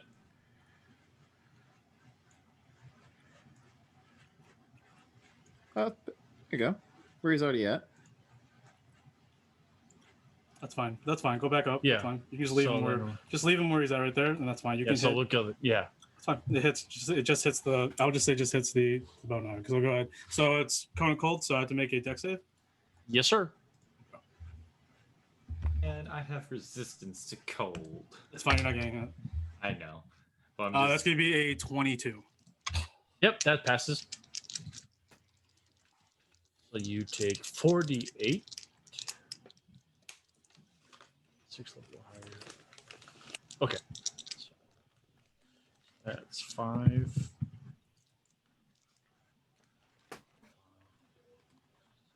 9.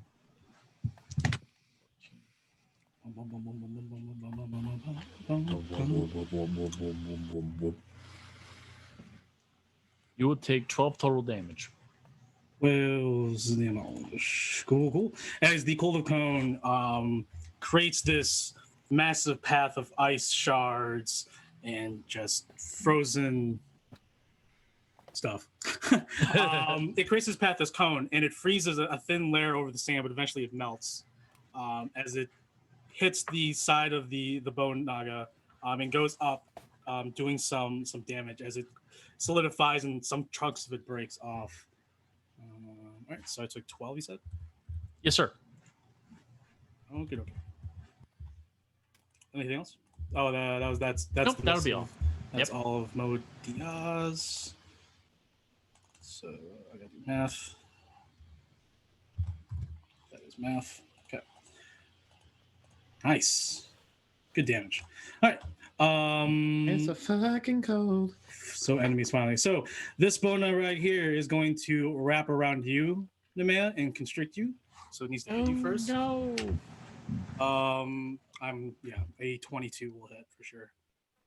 So now you are constricted, which means that you take some damage first, and then you need to make a grapple check on your turn to get out of it to do anything. Do most things. So you're taking 4 points of bludgeoning and 6 points of piercing. So 10 in total. 4 bludgeoning and what? 6 piercing.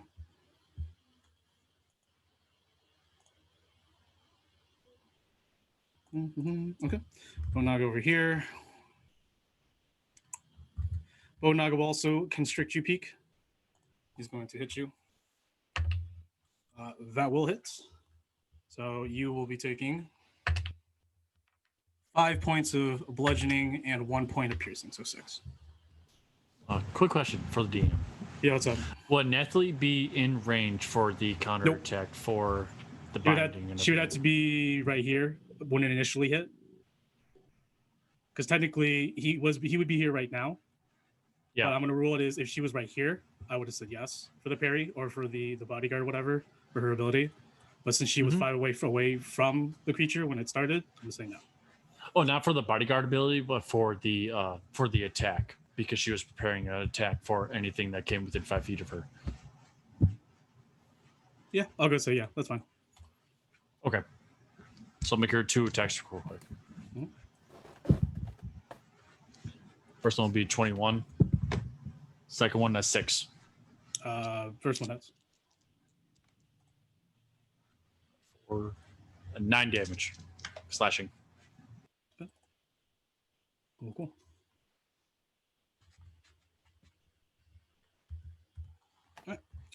All right, so that's it for the 2 bonus. The Aelip. Aelip, is it still under Cloud of Daggers? It is. You take 4, 7, 8, 10, 15 points of damage, of slashing damage. Magical slashing damage. How much did I take? 15? 14. 14? Nice roll. 14 magical. Nice roll. Yeah, I got 3 3s and 1 4. Like, Jesus. That was like almost max damage.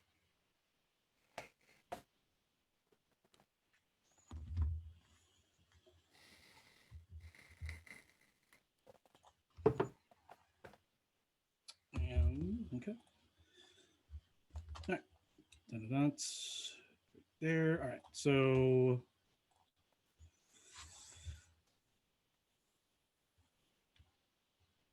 it's a 5-foot cube.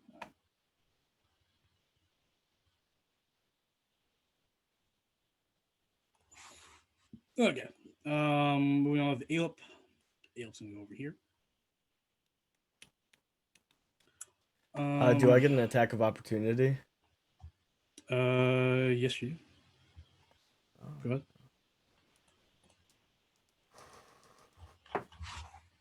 Fuck. Actually, that might hit. Actually, does a 17 hit? 17 hits. Okay, I rolled a 10. I'm just like, shit. Oh, wait. Yeah, that's right. I have plus. And is this considered an undead? Or, yeah. Okay, so I get an extra D8. plus my d6 for my right. My right is fire. So that is going to be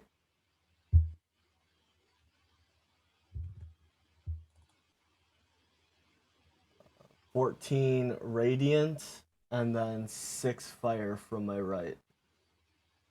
14 radiant. Okay. And that'll be all. It is definitely bloody now. Right. And it's going to go towards Naya, but it's going to fly up an additional 20 feet. So it's now up for... Oh, it's only up 20 feet now. Sorry, it's only up 30 feet now. Okay, so it's up 30 feet in the air. And then it's going to go ahead and subject Maxine to Howling Babble. I need her to make a wisdom saving throw with advantage. Gotcha. 17 plus 1, 18. Yep, she is good. She only just takes half damage. Gotcha.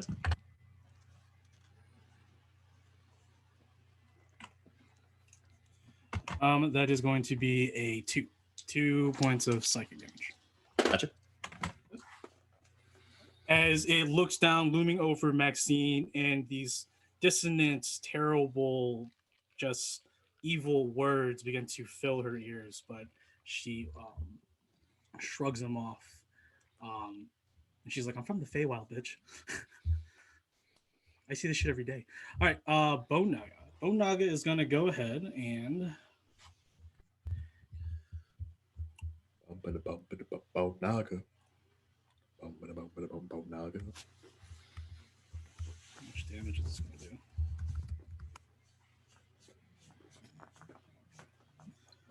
All right, well, let's see how it goes.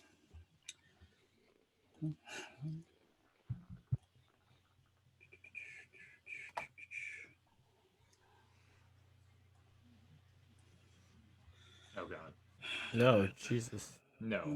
A 100-foot column? That sounds like a lightning bolt. Or lightning. Yes. Yeah, no, you're right, lightning bolt. This is a Kamehameha.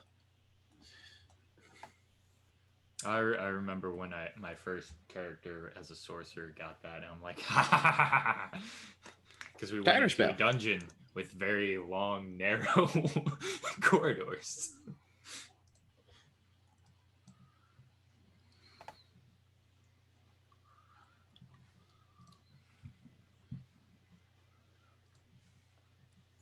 Nah, it's just going to unload a bite and tail attack on you, Zypher. Oh. you need body. Nah. So the bite attack, it looms down over you or above you, Zypher, and it falls down upon you. Does hit as it crunches its large canines onto your thighs, and then as it pulls its canines away, a massive tail whip hits you in the back, and the tail does crit you. So we'll do the bite first. It's just normal. The bite's going to do 15 points of piercing and 22 points of poison. Jesus.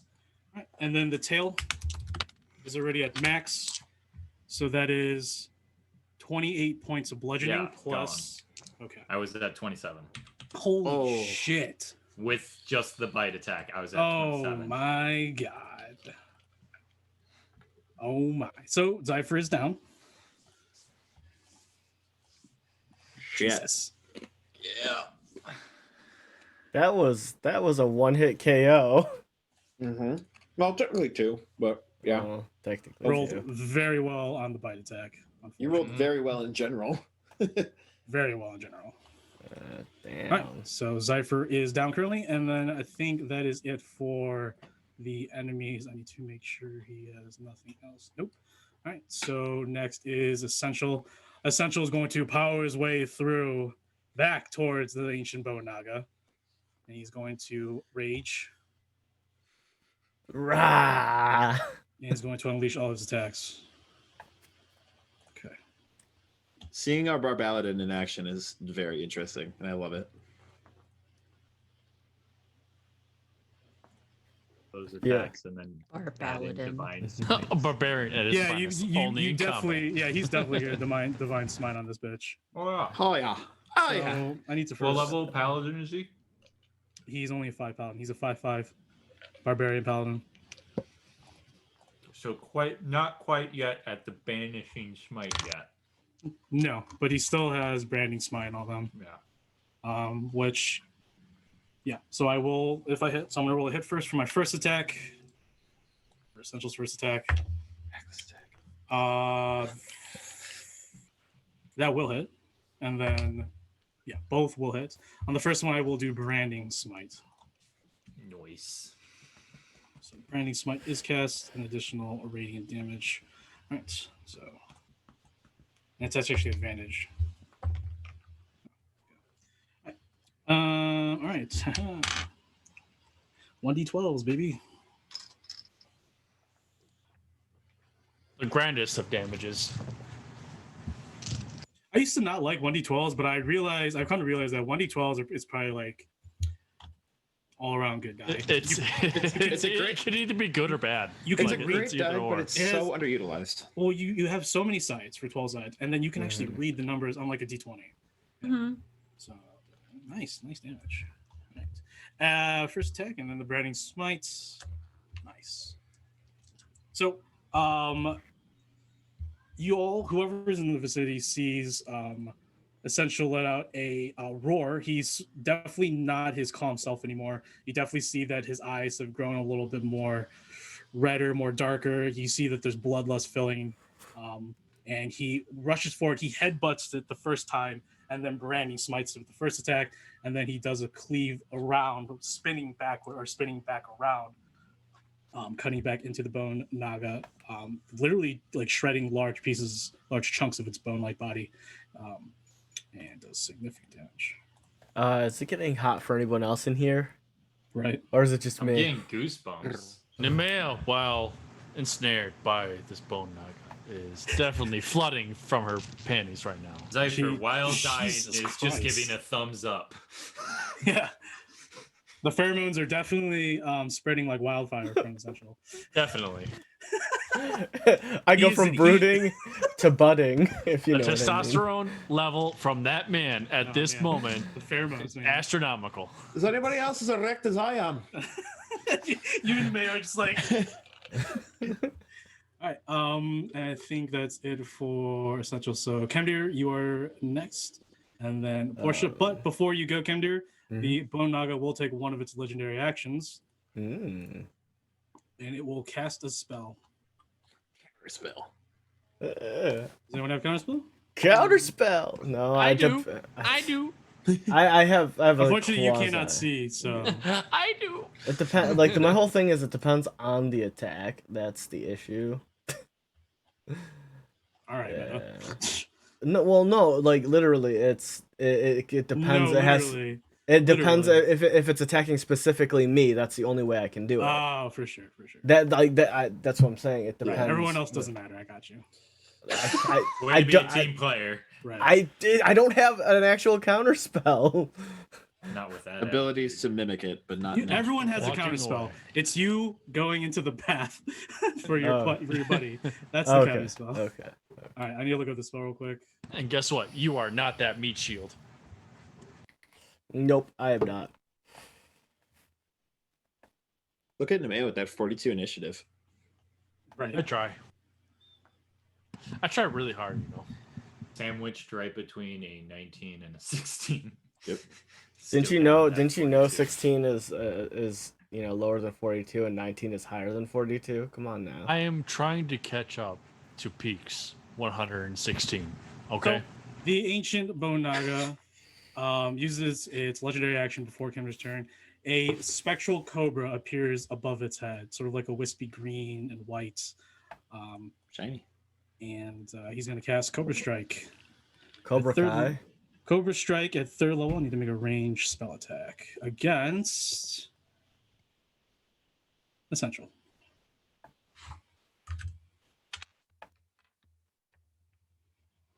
That's definitely going to hit. At disadvantage since she's within melee? Unfortunately, that's not how spell range attacks works. Only regular normal melee or weapon range attacks. Yeah. Whack. That's magic. Magic. Yeah, is magic. bullshit. Sorry, I have the have a dagger and a maximum crossbow. I range. wouldn't know. Yeah. Magical attacks only have a maximum range. They don't have a minimum range. As arrows. And Oh, he needs to make crossbows. Constitution saving throw. How's this Constitution saving? Sorry, I haven't gone to sorcery school yet. I wouldn't know. Wow. That's a fail. Oh. Advantage though. Or. Because his spell. It's for con. He didn't. It doesn't get advantage on con. I thought. X Wiz and charisma. Yep. Brain one. Wait, is he?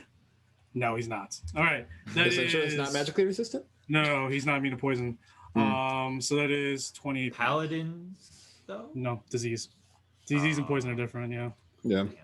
I knew it was one or the other. Boom, boom, boom, and then the spell. Well, actually, he failed. So I failed. Oh, he's blinded too, and he's poisoned for a minute. Shit. Jesus Christ. R.I.P. Essential. Lay on hands himself. He used the rest on Meru. Fuck, right. Because he did it on Zelda and he did it on Meru. Yep. Yep. All That's right. what he gets for so caring go about ahead. other people. Yeah, so go ahead, Kennedy. Now you can do your turn. You gonna say the same thing to Argos? I can't say the same thing to Arcos. He's not here anymore. I can. Okay, He is so listening. yeah, that's none of those. He's always listening. Well, that's unfortunate. Oh, well, that was unfortunate. Okay, 25 feet. Bonus action, I'm going to use Blood Maledicts. I'm going to use my Celestial one on Zypher. So I get to roll my right damage die twice, so 2d6.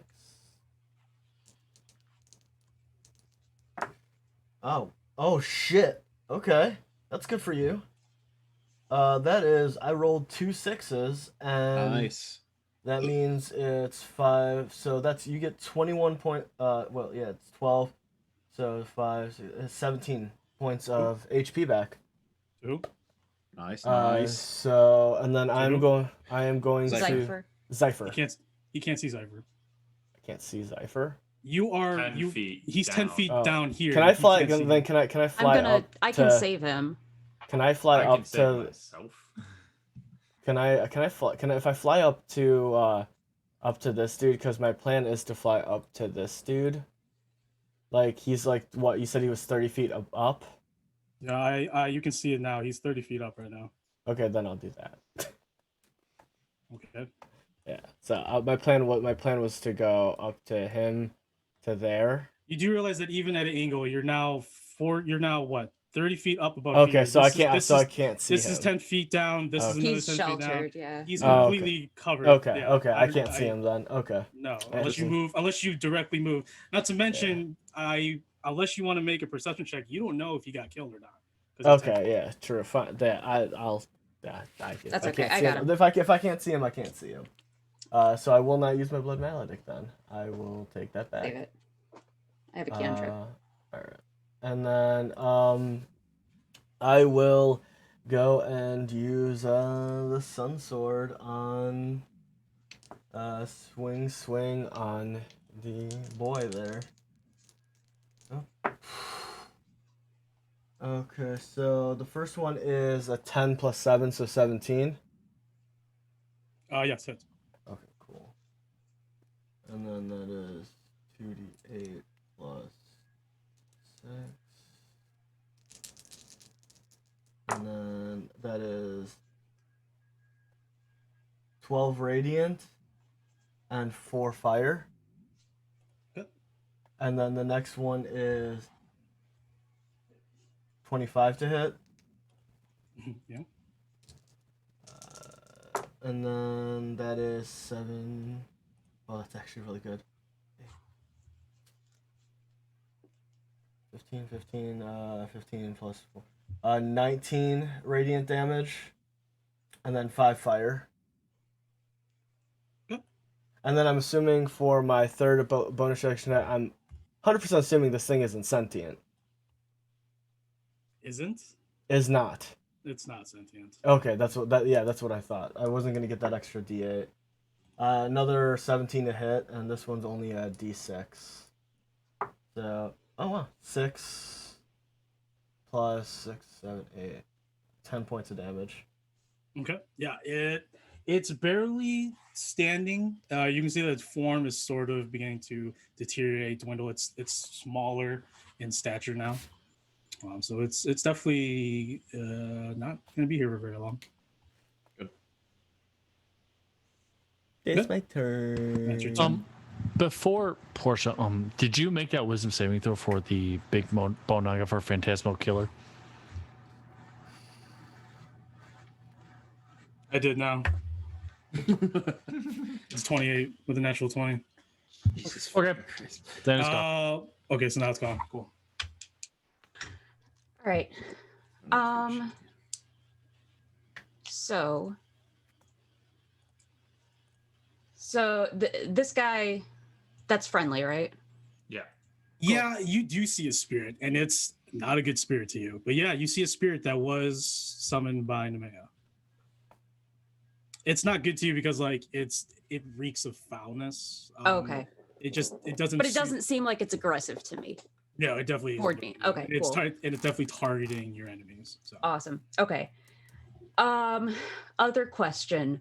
A bone naga is just a giant floating snake skeleton, right? Pretty much. It doesn't float. It does maneuver like a snake. I know you are correct. It's a large snake-like creature that's made of bone. Is it flying or does it move along the ground? It moves along the ground. Cool. And this ridge is 10 feet high, right? Mm-hmm. How tall is the bone naga in comparison to that? It is huge, so it's above 10 feet. It is overlooking the ridge. That's fine. Yeah, That's fine. It's like 14 feet high.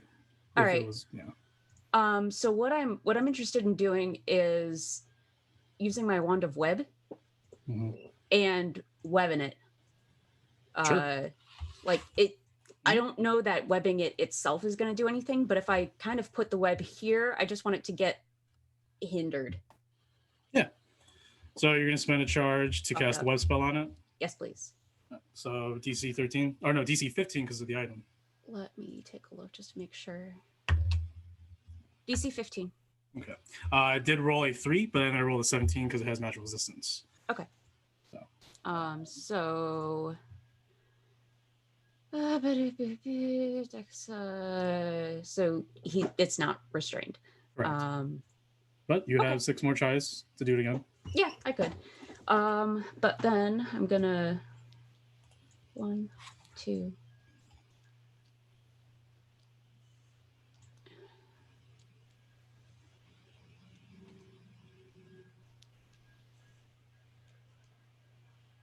Mm-hmm.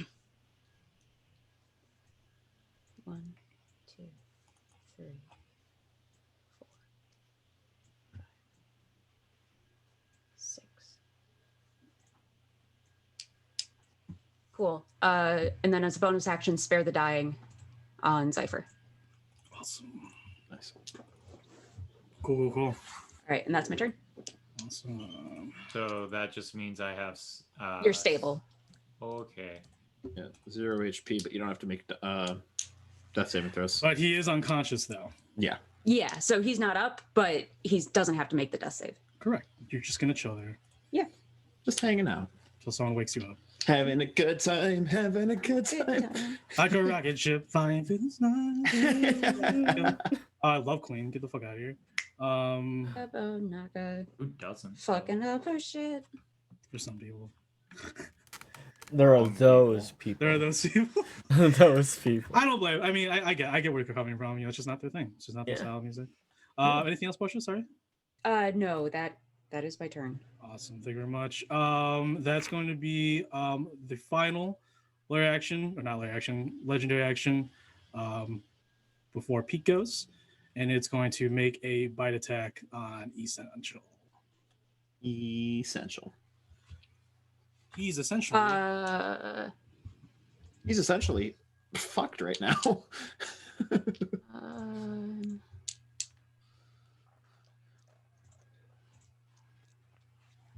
Does Essential get to make a save against that, or is it just a AC? It's an attack. It's a melee attack. Okay. Yeah. Continue. I'm cutting damage.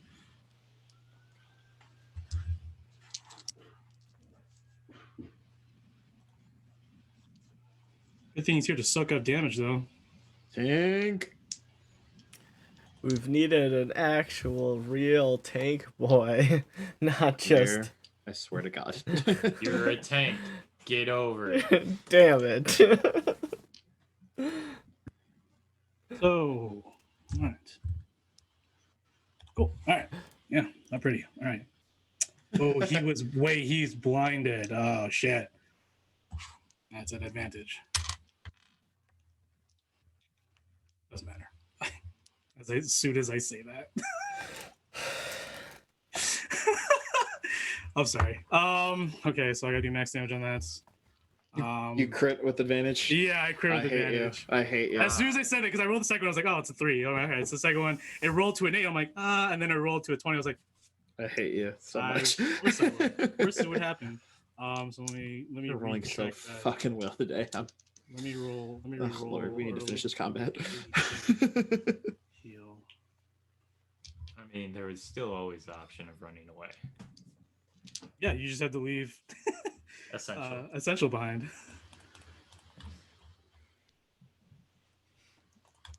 So I had to. We all know we wouldn't leave Essential behind. He's too essential. I mean, that's maybe your preference. Okay. Zypher is a survivor.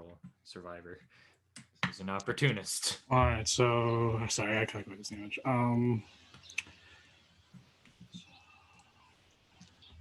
Understood. Yeah. Jesus. He's not looking so good, guys. And then I got to actually roll damage this time. What do you mean roll damage this time? Because I had to do max damage, and max damage is a lot. I thought you already rolled that damage. No, I have to redo it now because it's a crit. So it's a crit. God damn it! Stop it! Put it away. Did you roll for that attack 3 times, or is it 2 attacks? It's just one attack. Okay. He rolled with advantage because Essential's blinded, and then has to re-roll damage. Correct. I rolled again because he's blinded, which bestows advantage on the attacker. I see. Yeah. I see.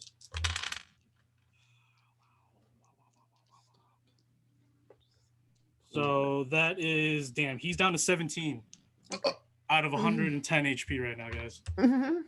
I know your pain, Essential. I know your pain. That's fucked.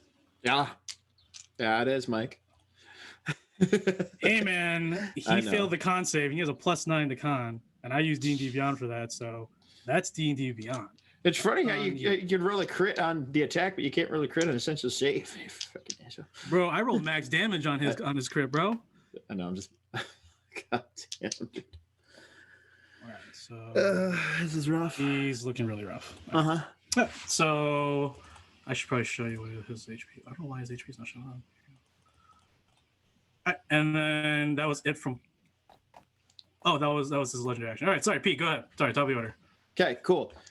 Maxine, greatsword, doing the things on the bow naga that is constricting me. Okay. The first one she does is going to, well, let me see if it hits first. A 17 to hit. Mm-hmm. And then I need it to make a strength saving throw as I'm doing trip attack. DC 15. 13. So it fails, so it is now knocked prone. A snake. I'm gonna fucking try now, aren't I? It's not immune to it. It just falls forward. Okay. Does it do anything for? So that's 9 points of slashing on that. Does it do anything for me being restrained by it now that it's prone? I will say that you can make a grapple check at advantage. Okay. As it falls down, because it's gonna try because its immediate was to grapple you. Yeah. So it taking a hit was caught off guard, so you do have an advantage to get out of it as it's falling. Okay, so I will go ahead and do the strength save to try and get out. That is a 16 plus 1, 17. Yep, you are not restrained anymore. Slithery little snake. Yay. Bonk. Oh, I forgot to roll a concentration check for. No, I don't. It's a divine divinity. I don't know what I'm thinking. All right. Then it's prone. You said It is knocked prone. Yes. that's hilarious. Yeah. Okay. So it's then not now, prone. and now that it is prone, Maxine and I are going to beat the fuck out of it. Yes. So the other two great sword attacks from Maxine. That is a 25 and a 18. Both hit for sure. So that's 46.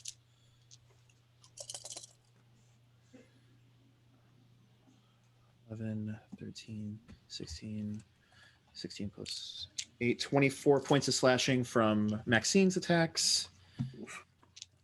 And then dagger attack from me. 28. Yeah, for sure. Yeah.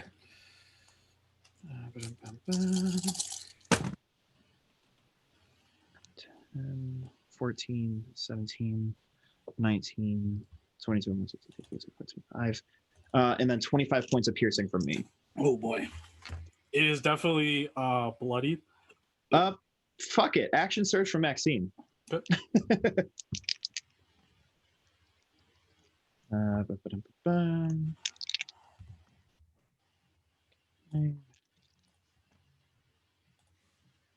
So that is 23, 23, 18 to hit. All hit. Awesome. Are you hitting with advantage because it's not prone? Yep. Okay. 9, 10, 11, 12, 13, 16, 18, 19, 20, 21, 22, 23, 24, 30 points of slashing. How do you want to end the Bonaga? Just both of us are just taking our weapons and just absolutely just chipping away at it, just cracking its skull and just. For sure, it does let out screams of agony in a unknown language, but it definitely sounds like it's like, no, I don't want to leave. Well, too bad. All you hear from the other Bonaga is, "No, Dave." No, not Junior. Not Junior. All right, cool. Next time, tell Judy not to fuck with my shit. All right. Is this by chance deep speech? It's not deep speech. Oh. It's another language. It's other language that no one here knows. Okay. Of course. Well, I just wanted to make sure. I'm just looking at everyone's characters and their deep stuff. speech It doesn't is see. a pretty uncommon one, so that's. Well, here's the thing. You do have deep speech, but it is certain on an unknown deep speech language, like from Thresh. That's what your deep speech is. Remember, in here, I'm not making things very general because everyone would know everything and that sort of stuff. Mm-hmm. But your deep speech is to Thresh and to like Thresh's kind. Is what I'm saying. You can sort of understand it. It's because of Thresh. Plus, you can speak telepathically to Thresh. So. Okay. Because I also put down you are telepathic. Yeah, I saw that. I'm like, oh, that's new. Yeah, because that's technically how it goes down. Yeah. All right. There you go. Maxine and I use our movement to go down the rocks over here in order to get to where we are right there. Sure. And I will cunning action help Maxine to give her the AC bump. Kind of a nice little pat on the back for us killing the boat Naga. Sure. All right. Zypher, go ahead. Well, I would regen my health. Actually, before you go, the Bonaga, now it's the new turn. He's going to use one of his legendary actions at the end of Peak and Maxine, and he's going to cast another spell. Sorry, I gotta do my legendary actions. As a free action, I want to tell him no. Sure. Like you just anticipate, no, don't you do it. Bonaga. Bad ancient. Bad Shut the fuck up. That's cutting words right there. Shut the fuck up. Cutting words. Cutting words right there. Vicious mockery. Vicious mockery. Cutting words. Same thing. Yeah, that's definitely vicious mockery. I would definitely put it there. Okay, I'll take it. I mean, it's only a D4. Well, He's going to D4's D4. Yeah, well, D4's a D4. Yeah, D4's D4. You know. Obviously, like I would say, like too, like well, I mean, the D4's a D4. Oh.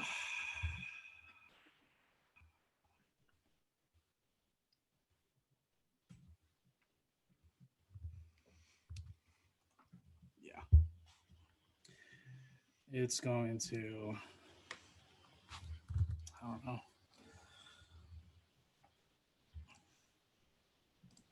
No, it's going to do a legendary action. It's going to use 1 point to do a tail attack against Essential. I need to knock him down to get that divine channel divinity off of you all. I don't think that hits.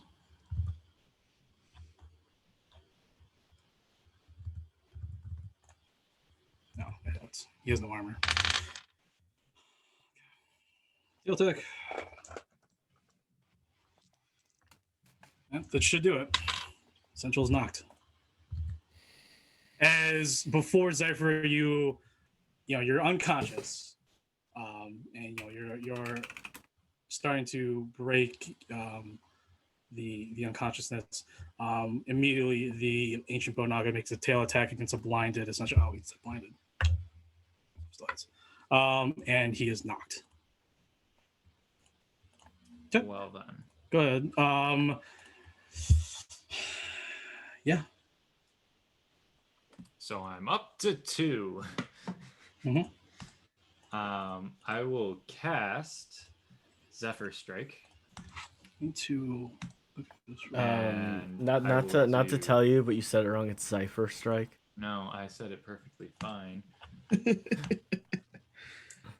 And I will pull out short swords to attack. So first is going to be 2 attacks from the Demobald's Kias. Mm-hmm. So that is So how many HP are you at right now? 2. Okay. It's like lit, nice. That's a crit fail on the first attack. Mm-hmm. And the second is not great with a 13. 13 does not hit. Yeah, didn't think so. As you're still trying to gather yourself, you just almost died, and yeah. And then offhand attack. Nat 20. There we go. Nice. Nice. Ooh, with Double Kiss, this would be nice. No, because that so the short sword. So it has to be a regular short sword. With your short sword. Yeah. So tease with the tease. 5 plus 4 is 9, and then an extra D8 of force damage from 9 and 4. Cool. So that would make, and then 5 points of force damage. Nice. Oh wait, I crit, so that's another. Yeah. So that's max damage, which would be 6, 7, 8, 9, 10 points of piercing on top of that all. Correct? Because it's max damage and then you roll. Correct? Twice, yeah. Okay. You roll twice. Oh, you roll twice? Yeah, you roll 2 damage. Yeah, that's why. Okay, then I will roll my second D6 plus. Yeah, that's why it took me so long and So it was that hard would to be math. an extra 8 points of piercing as well. Perfect. Awesome. Yeah, And then- with this very little reserve, you just go all at it. Instincts kick in from Roseas. There have been many a times where you have been in this kind of cornered situation, and you're just like, Survivalist. Yeah, yep. And because I don't provoke attack of opportunities. Fucking run. And I get extra movement. Let's go. Unfortunately, you do have to climb that. No, I'm gonna circle. You cannot go through him. Oh. He's an enemy. Yeah. Okay, so So let's. either you spend all your movement to go around him, and then 35 plus 20 is 55. So You could just go straight back over here and get some distance. No, I'm trying to go heal essential when I can. Mm. So I would, if I went all the way around. Oh wait.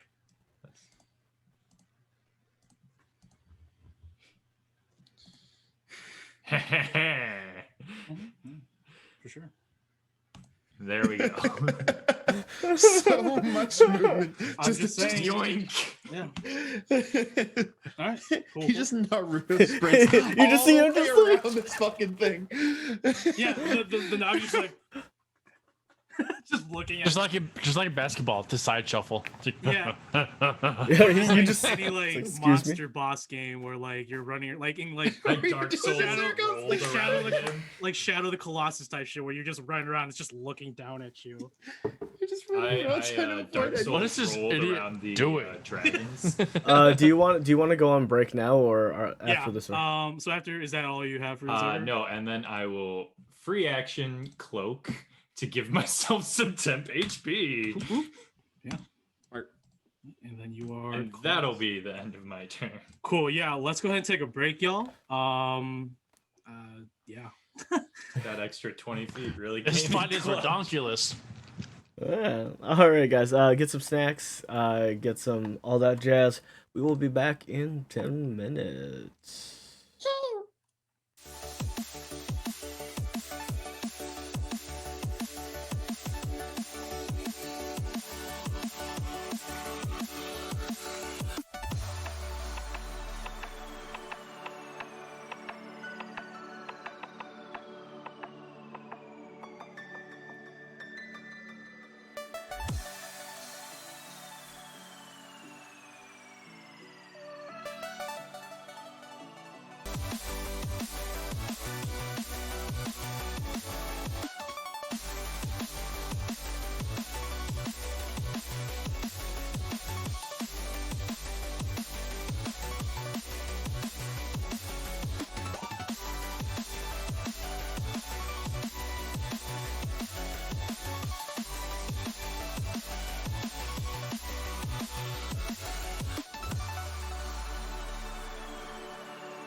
Hey, what is up, guys? It is Joe Dirt.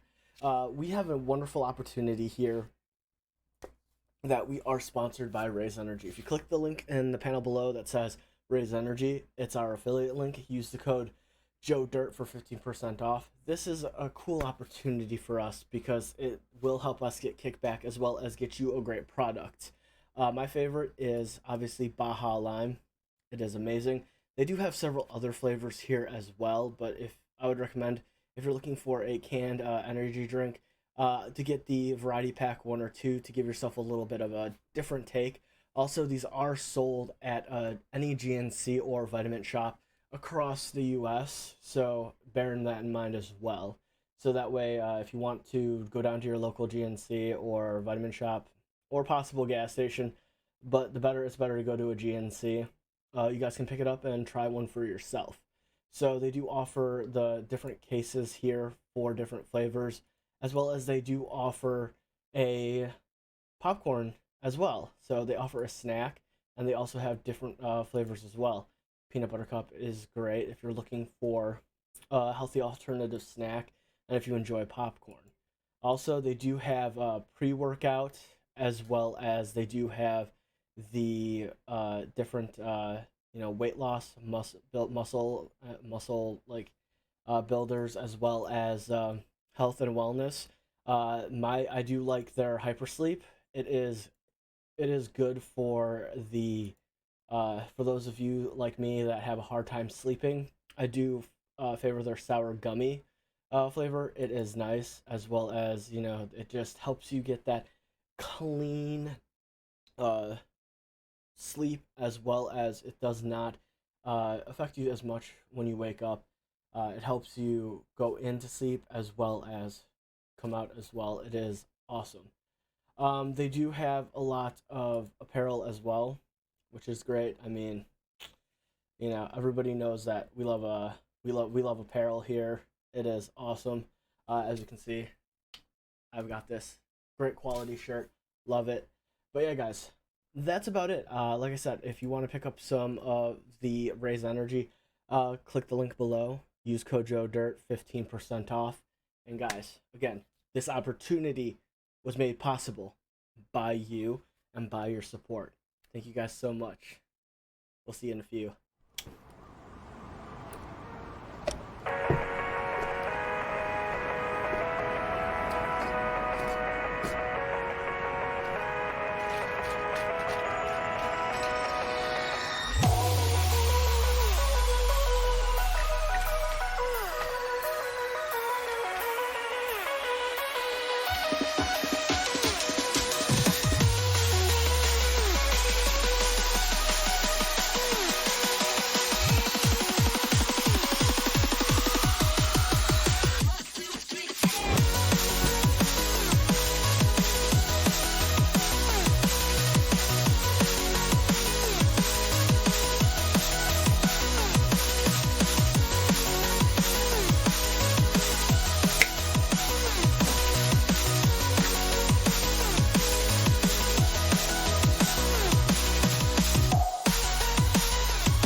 We're hero approved.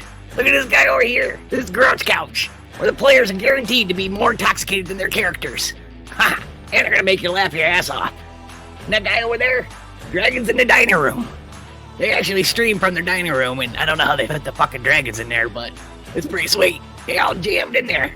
It's great. The guy down there, Joe Dirt. Yeah, got to jump in the hole. Got to jump in that hole. Good homebrew stuff. Yeah, good times. This little lady down here, wholesome heart. That's what she. A little bit of chaos. Yeah, a little bit of chaos. And me, you gotta catch me on Saturdays. Agent Spooky's Pocket Mojo. Hit the road. And we are hero approved. Don't laugh. You're making me laugh.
Hey, what's up, guys? It's Joe Dirt. So I'd like to thank you guys all first off for the massive amount of support that we've received over the past few months. We've been growing, and I've been wanting to say thank you, to take a step back and let you guys know that what you guys do is appreciated. Thank you for the bets. Thank you for the subs, and most of all, thank you for your time. We don't get a chance to say it enough, but thank you. Thank you so much. Everyone that's in chat, everyone that just comes by to say hi, even the lurkers out there. I know you guys are out there. Thank you. Thank you so much. We hope to continue to grow, to continue to move forward, and we continue to be able to bring you guys content and just our personalities and just overall everything that we have to offer you. Thank you all, and guys, see ya very soon.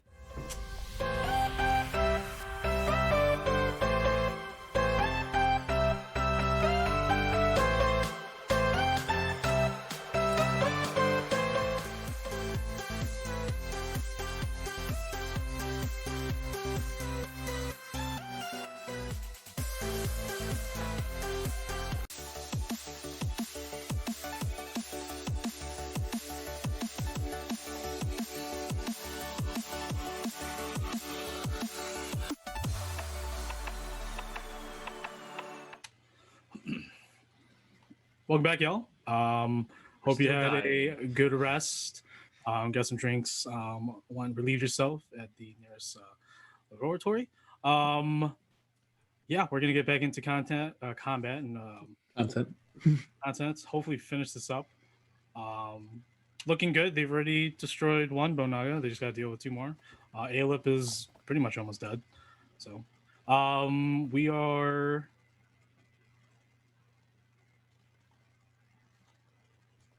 We are Nemea.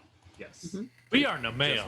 We We are are all of us. Nemea. So, no. Nemea, You go are ahead, me. go ahead and make a grapple check, man, to get out of it. That will be a 10. You are still stuck. Woo! Okay. Nothing and stuff. All right. So Natalie will attack the Bone Naga. That's grappling me. Yes. First attack. That'll be a 19 plus 4, 23. For sure. 12 plus 4, 16. Okay. Ooh, nice. First one will be 9 damage. Mhm. Second one will be 3, 5, 9 damage again. It is like almost dead. Almost dead. So close. Natalie's going to action surge. You also have Modius. Just for Well. reminder. All right. First attack, 11. No. Second attack is going to be 14.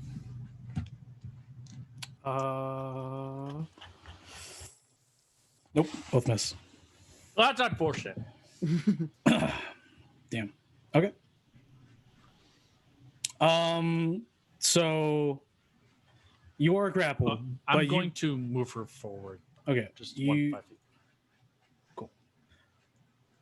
There we go. You are grappled. So all it means is that you can still sort of do some stuff. You just can't move, and you can't benefit from any bonuses to your speed. You also can't make weapon attack. Right, but you can still cast spells. That's not combat related, so you still have that. Okay. So that actually opens up a little bit to me.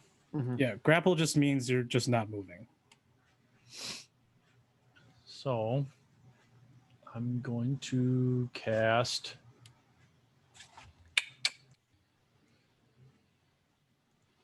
Ray of Sickness on him. The poison damage. Okay. That's a save, right? Yes, sir. For Constitution, if I remember correctly. Should It be. is a 14. But I will tell you right now, the damage is going to be nothing because it is immune to poison. That is unfortunate. Yes. That's like one of the only offensive actions that I can do at this point. So I'm not even going to fucking worry about it. Okay. What spells did you bring out today?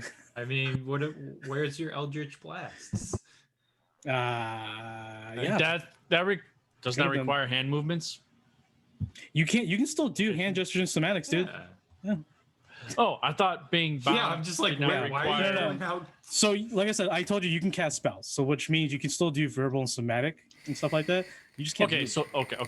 So yeah, for future references, yeah. Okay.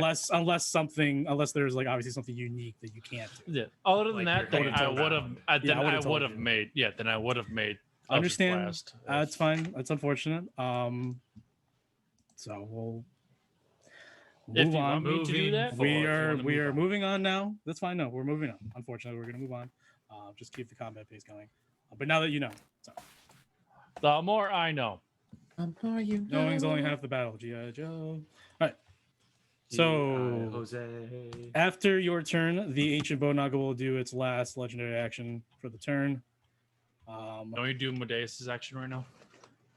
It's not his turn yet. It will be in a minute. Because this is after enemy creature's turn, he can do a legendary action. If he has this points to spend, he still has 2 action points to spend, so he'll do bite attack. Oh, there's no one nearby. He has to cast a spell then. So he's gonna cast the cantrip. Yeah, I'm just gonna use cantrip.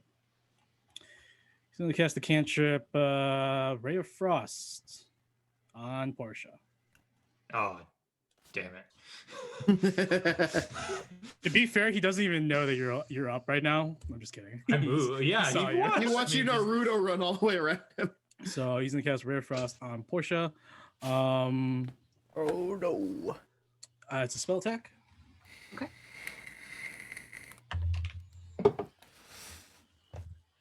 That's gonna miss. Oh.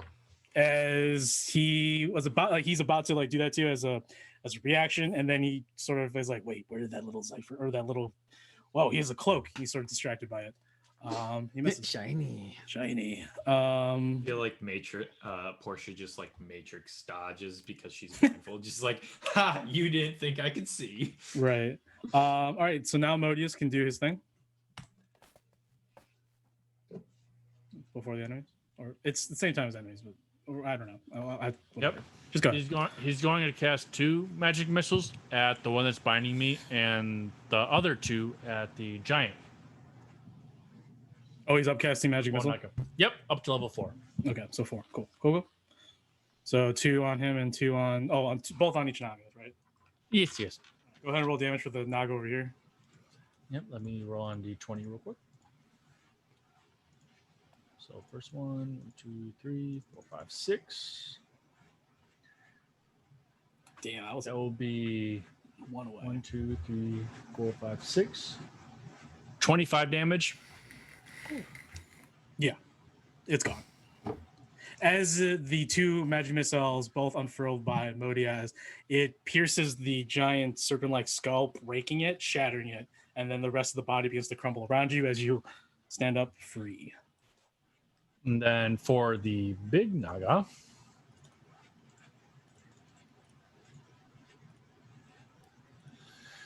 all right, 17 plus 4, 21. 21 hits for sure. Wait, did you just roll a hit for magic missile? No, it's just damage. Just damage. Oh, okay. That's 21 damage. I Yeah, was I was like, going to say magic missile automatically hits. What is going on?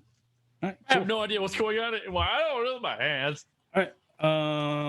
Is Modias moving or anything, or what is he doing? Yeah, he's going to move. Okay, cool. 5, 10, 15, 20, 25. All right, he'll move right behind me. Stick next to Mama. All right, the Bone Naga is going to move up over here. And Essential is going to just be pushed because there's nothing you can do about it. Yep. The Bone Naga is going to go ahead and make a bite attack on Zypher and a tail attack on Nathalie. No, he's going to take a bite attack on Nathalie and a tail attack on Zypher. So I'll do Zypher first. Hit.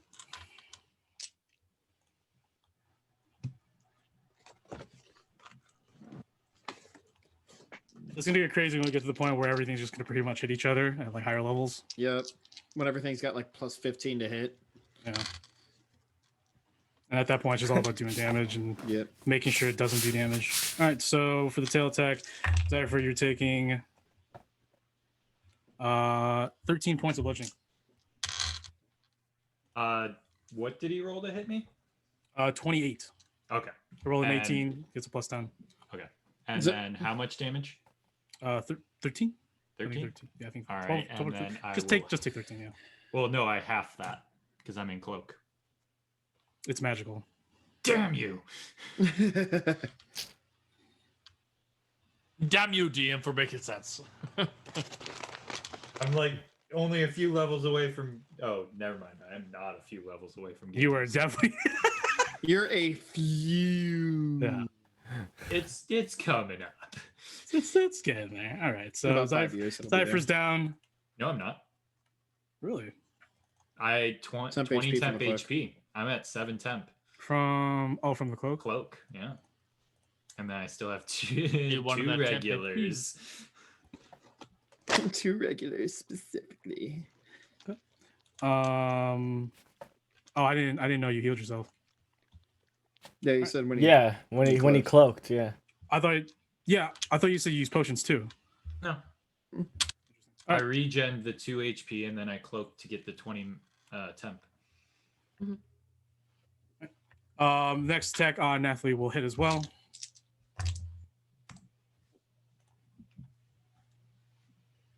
So that is 18 points of piercing and it's bonkers. 21 points of poison. Oh. Yep. That's it. Where's Nathalie stand right now? She took 29 damage, so she will be at around. I have to look up her sheet real quick. I know she has 56 health. Right, for sure. All right. 52. And So Aleb needs to. Aleb's fucked. So the Aleb's just going to go ahead and just maddening touch you, Kemdir. That's gonna make it a spell attack. It's a spell attack. It's a melee spell attack. So is he's rolling to hit. Mm-hmm. Mm-hmm. I am going to. I want to use it, and this is the only time I could use it. What is it? I am going to use Spell Sunder. Okay. So, Spell Sunder. When a creature casts a spell that requires an attack roll within 60 feet, you can use a reaction to impose disadvantage on the roll. Sure. Amplify it. This spell automatically misses by succeeding on a Wisdom saving throw, DC 10 plus the spell level. So I'm going to amplify it. So I have It's not a spell. It's a spell attack. Well, it's an attack action. well, So Like, that doesn't. Well, I'm saying like the spell. What you're trying to do, yeah. But the disadvantage, it's like I think, green is flame blade, right? pretty much, yeah. It's a spell. It's a melee spell attack. So it counts as a counts as a melee spell. It counts. Yeah, I'm just using my spell modifier, attack modifier. To add to the so melee it wouldn't attack. work. God dang it. Technically, it wouldn't work. Correct. It wouldn't work. But he still gets disadvantage, so. Oh, that's the second roll. So that is still going to hit with a 24. And then you're taking psychic damage from Madden Touch. There's 17 points of psychic damage.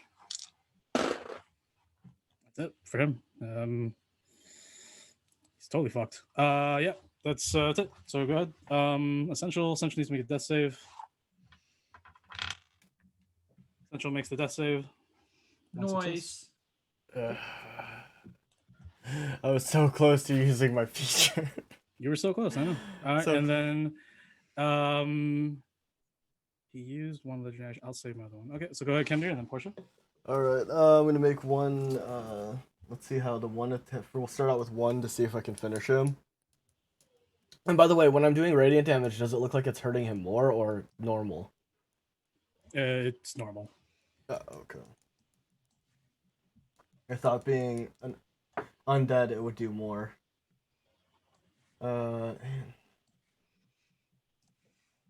15? pretty sure that is. Yeah, that hits. For sure. Okay, cool. Because I rolled an 8 plus 7, so wasn't sure if that was gonna hit or not. All right, that is 6, 10, 14, 14 radiant and 1 fire. How do you want to end the elope? Yes. I'm going. Kemdir is going to spin the sunblade and in his hand and carve right in like the clavicle, and then bring down the creature towards him, because in my mind, and this is the way like he's seeing it, like he assumes that this creature absorbed the lady's husband, so he doesn't want to destroy it. So technically, you know that person is gone, and all that's left is a now corrupted spirit form. Okay, so there's no body to save. There is nothing to be saved. It is gone. This person could not withstand the overwhelming knowledge and corrupting knowledge that turned it into this. Okay. So yeah, there's nothing left to save, and you would know this. Okay. And then I would just try to stab in the clavicle and then just push as much radiant energy into it from the blade until it dissipates. And then I am going to take, and after I destroy him, I don't need get off me, 5 foot cube. That's your 5 foot cube. I know, it's staying there. I can't bring it with me. It just stays there. I can't move it. That's why it's on to get off. Is me. it still active though? Yeah, I have. Well, actually, when he hit me, I would just drop it. I wouldn't save it. You need to tell me. Yeah, I didn't think about it until he hit me. Until after he hit me, that was my bad. And then I'm going to. Can I see Essential from here? Oh yeah, he's down the slope. Yeah, for sure. Okay, cool. I'm gonna use bonus action to Blood Maledict him and give him my health healing, which is really bad. 8 points of healing. Okay. He is unconscious. Cool. He's unconscious? Yeah. Even though you get healed, if you're making death saves, you just go. You stay. I'm unconscious, sorry. you don't I'm sorry. No, you're right. I'm sorry. I was thinking of Toll the Dead. Yeah, he's up. He's up. Oh. Yeah, that's what I was sitting there, and I was just like, "What are you healed. talking about?" Yeah. Yeah, it's not All right, Yeah. well, yeah. Cypher all was. Yeah, I was like, "What?" No, it's all good. It's all good. It's all good. There's a lot happening right now. It's Yeah, all good. there is. Yeah. And then I will use my next attack to attack the big guy. Oh, that is not gonna hit. Did you use a bonus action for Essential? Yes. Or is that just, okay. Okay. Yeah. Sorry. Continue. I'm just. That second attack does not hit. What'd you roll? With a 13. That does not hit. Unfortunately, it does not. And that would be my turn. Okay. Are you still 20 feet up in the air? Yes. Okay. Cool. All right. This Alep's gone.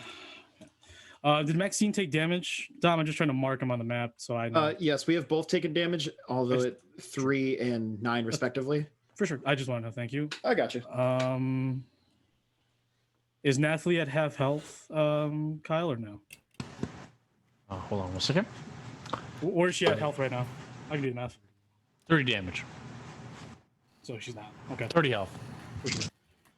She's at 30 health? Yes, sir. Oh, shit. So she's definitely bloodied. Okay. Her max is 52. Oh, shit. Okay, yeah, for sure. She's good then. Sorry, she's good. Yeah. She's not halved. I'm sorry. Okay. Damn near close. Getting there. Under Definitely getting there. Portia, you are next. All right. So Essential's alive, right? Essential's alive. Sorry, yeah, I'll mark it for you. He's alive. He's awake. Cool. I'm awake. I'm alive. Severely hurt still.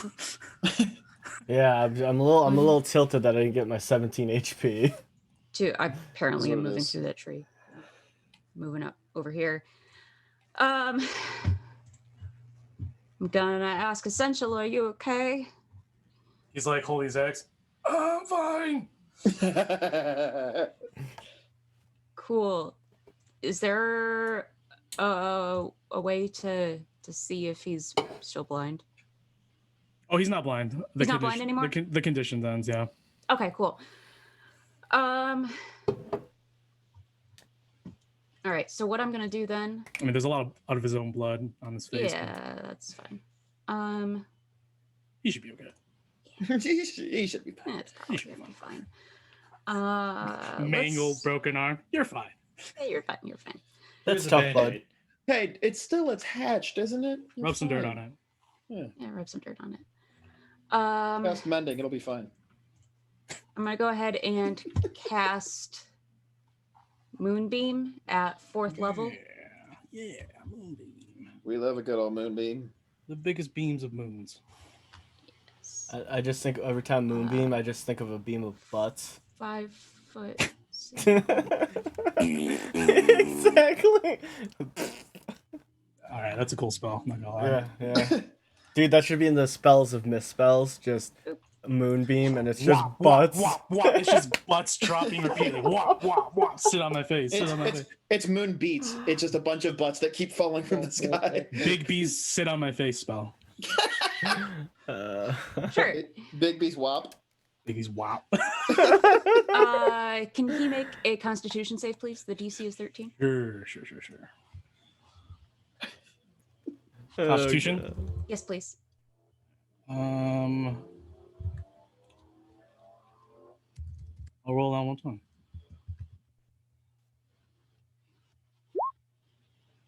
Whoop.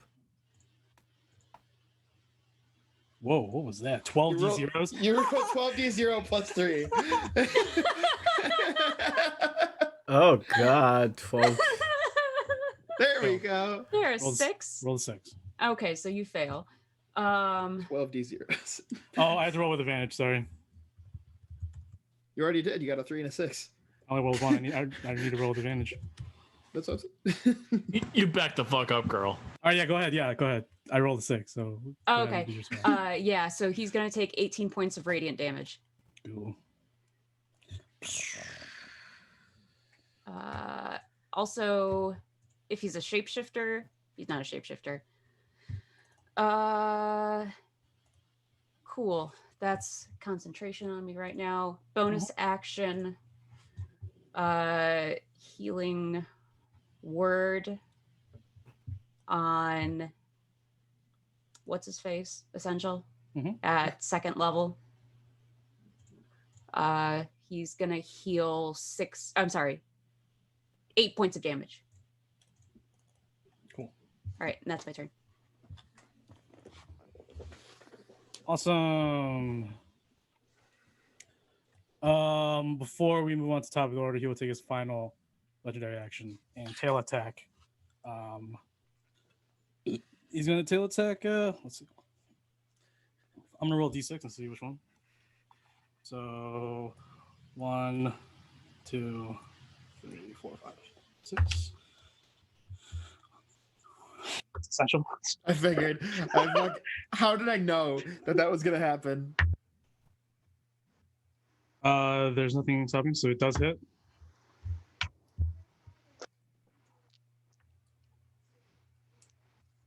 And Essential's down again. Damn it. Don't worry about me. Save yourselves. Okay. Top of the order. Maxine is going to charge on in, and I am going to hang back right there. Maxine with her great sword attacks. Dirty 20, 11, 10. Jesus. 1. Yep, I figured. 11 points of slashing. Then I will go ahead and Delilah with the Heartseeker, so with advantage. I cannot see Peak from here, correct? Okay. God. I just won a 19. What? I'm surprised, yeah. I know, the entire time since I've fucking gotten it, I haven't rolled a 19 or a 20 on Delilah. That was an 18 plus 10. Fuck. It's still like a good hit, but like I just want the crit. I know. All right.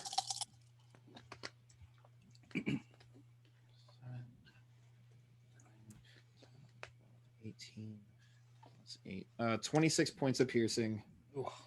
Yeah, still like I said, still a good hit, but and then I am, since I have not moved, cunning action aim. Nice. Since I've been waiting to do that this whole fucking time. Well, I've allowed it since the UA dropped. So I know, but I just like you just never do it. I added it to my notes and then completely forgot it was there. And then when you asked me to separate stuff from bag of holding and not, I put that there and I was like, oh right, I have this ability. Right. So then I've been trying to find a good time in combat to do it, and every time I'm like, well, I already moved, so I can't do it, or I'm already using my bonus action to do something else. True. Nice. So now that I have a good post up position. Yep, for sure. All right, so that is Peak's turn. It's going to be Zypher's, but before Zypher goes, it is now a new turn. It will take a legendary action to make a bite attack against Maxine. Yeah, fair. AC 16. Since she does not have the bonus for help. Anyway. I just hit her. Goddamn. I rolled a 6. 6 points of damage?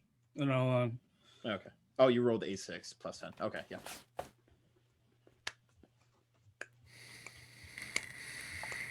Oh, boy.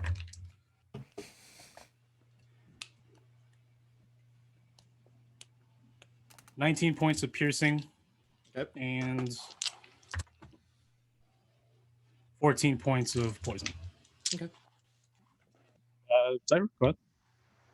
Alrighty, right. Let's region. I will drop cloak. Bone. How? What's the bone naga looking? This ancient bone naga. Is he bloodied? No. Fantastic. Let's bonus action heal. I will use a greater potion of healing. 4d4. Nice. 4. 2, 3. As 9 points of healing for me. And then I will do 2 attacks with Demobald's Kiss. That first one is a 19 plus 9, so 28. Hits for sure. And then a 1d6 plus 4, that is 9 points, or 10, 11 points actually of piercing. Yep. Second, unfortunately, is an 11 to hit. This time it just dinks off the armor. Yeah, I assume so. And then regular short sword as a bonus action, 12 to hit. Unfortunately, no. No. All right. That's. Oh wait, I couldn't have made that attack anyways because I bonus action healed. Good thing I didn't hit. And that'll be the whole turn. Yeah. So I don't have anything else. Awesome. All right. Nemea. And then the enemies. All right, so Nathalie will do her 2 attacks. First one is going to be 19 plus 4, 23. Second one, 13 plus 4, 17. Oh yeah. So her damage. 13 damage for the first one. 7 damage for the second. The majority of the body is beginning to look a bit paler. Some of the bones structures become a little brittle and begin to fall off. It is getting close to being bloody. You are doing a lot of damage. And then Nemea is going to cast 2 Eldritch Blasts. Okay. Roll to hit for those. So first one is going to be a 13. 2 hit. Second one's going to be 19.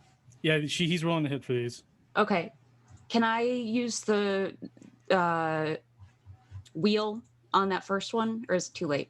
You can't go ahead. Yeah, you want to do the first one? Yeah, because the first one definitely doesn't hit. So he has advantage on that roll. Give me just a second. I need to locate it. There it is. If I need to roll again, just let me know. No, you're fine. You roll a d6. So you get, go ahead and add 6 more to that first one. So I think it's 19 and 19. I rolled a +3. All right, so both of those will hit. So it's fine. Okay, yeah, either way. Nice. So 2d10. Then 9 plus 5. 14 for the first one. And 6 for the second. There you go. Now it is bloodied. It is starting to look a little bit worse for wear, as it's now starting to make it was calm and collected. Now it's starting to make little erratic movements, pacing around at each of you. I also need it at the start of its turn to make another Constitution saving throw, please. Correct. For Moonbeam. Mm-hmm. And then anything else from the man Nathalie? I will be having Hodeas do another I'm sorry. missile. I forgot that you had him. What's up? Magic missile. Sure. So magic missile. Magic missile. Do you want me to do it now? Yeah, go ahead and do it now because it's gonna be enemy's turn, and then I'll do my roll for Moonbeam. Okay, After sounds that. good. So let me roll on. Missile. That'll be outcasted to level 4. Then he will have 1 slot left in level 4.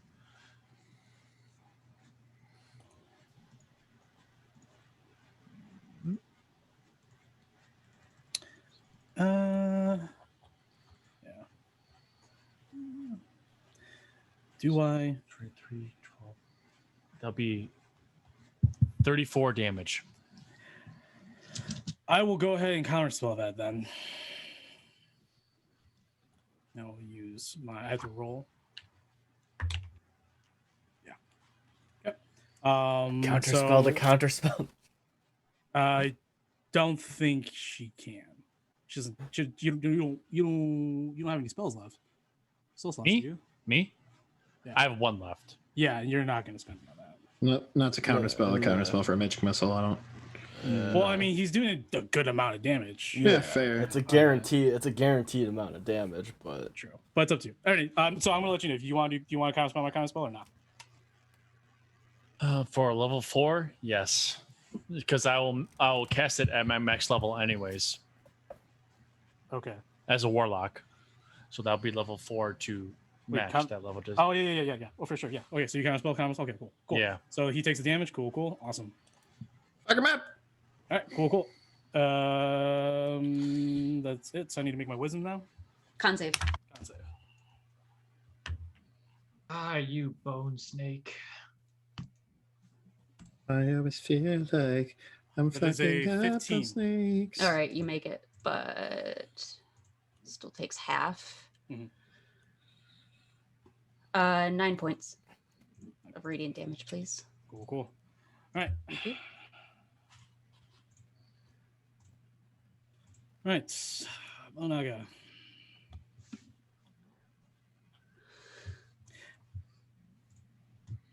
Oh shit.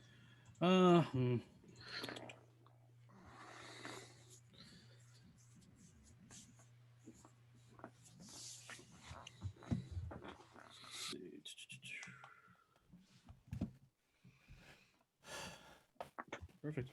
I'm gonna use my movement to burrow. Do we get attack of opportunity?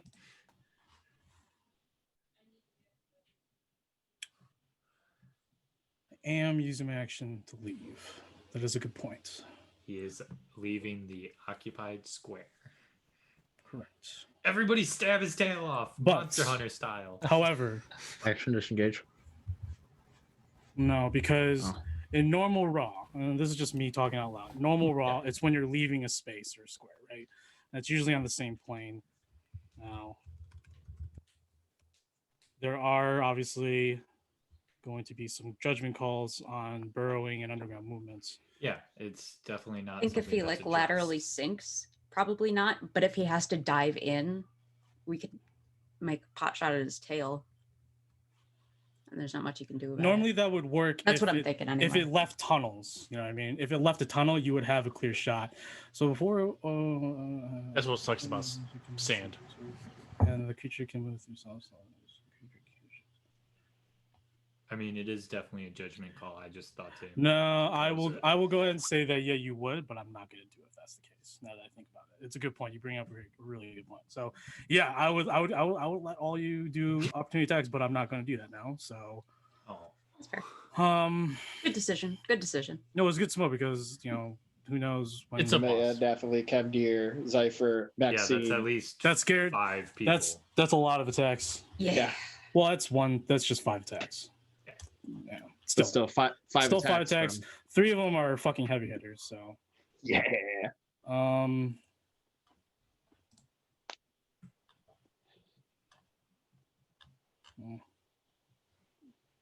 If only Essential was still alive, he would. He will let us know what needs to happen. No, I'm just saying him for an attack of opportunity. No. Well, you can't like branding smite or anything on a reaction. But like, still, he's a. I mean, chunky still boy a with good weapon. D12. Yeah, a D12 is still. He's a gonna D- go ahead. He's gonna cast as he looks around at the encroaching enemies around him. His little eye sockets will go that distinct red flash, and he dimension doors to peek over here. Oh fuck! I hate you. I hate you so much. And I will go ahead and do one of my 3 innate once a day spells that I can cast as a bonus action. Oh, that was a bonus action. I think the spell was a bonus action. Dimension Door. Or is it an Dimension Door is action? an action. Dimension Door should be an action unless he has an innate Perfect. ability that allows him to cast it as a. No, it's fine because then I can do my knee ability as a bonus action to cast another spell. Cool. All right, and I'm gonna cast. Does it allow you to do it 2 in one turn? That's an eight. That's an 8 Yeah. spell casting. All right. Okay. So he is going to go ahead and cast Blight on you. So I need to make a con save. Uh huh. It's been nice knowing you guys. Fuck Still me. can't see you. I'm sorry. I know. I still can't see. I mean, No, you because haven't there's a really ridge in been the way. I I keep can't. forgetting. 21. 19 plus 21. 21? Yeah, now I get my fucking 19, which granted I need it right now, but also would have been nice on my Delilah shot earlier. Okay, and that automatically be a 6th level spell. So I mean, you haven't really been taking a whole lot of damage this combat, so. Yeah, but I have the least HP out of anybody in the group, so even so, half damage on a blight is still a lot of fucking damage. I might get knocked here, even if I pass that save.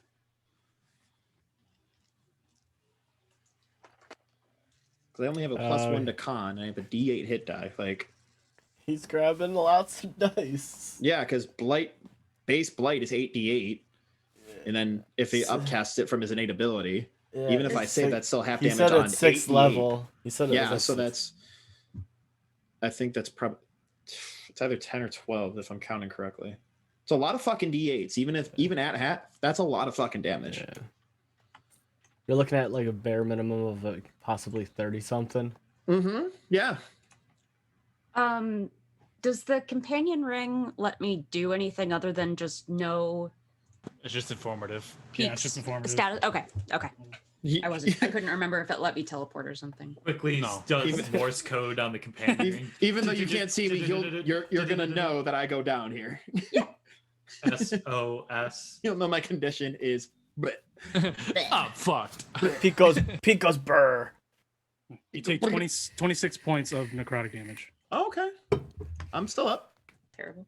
Oh wow! I'm bloodied. I'm definitely bloodied. And that's going to be it for. Yeah, not beaten, but bloodied. And then Essential needs to make a death save. I'm gonna fix that next turn. He's good. He already made 2. He made 2. Oh, No, this one, correct? he went down again. Yeah. No. No, this is the second one. Yeah. Yeah. Okay. No. Okay. I mean, he's made 2 total. Yeah, 2. Yeah. Oh, so this is the second going down. So this is first of the second time going down. Yeah. Correct. Correct. Oh, okay. Yes, because he went down again. All right. Cool. All right. So he's good.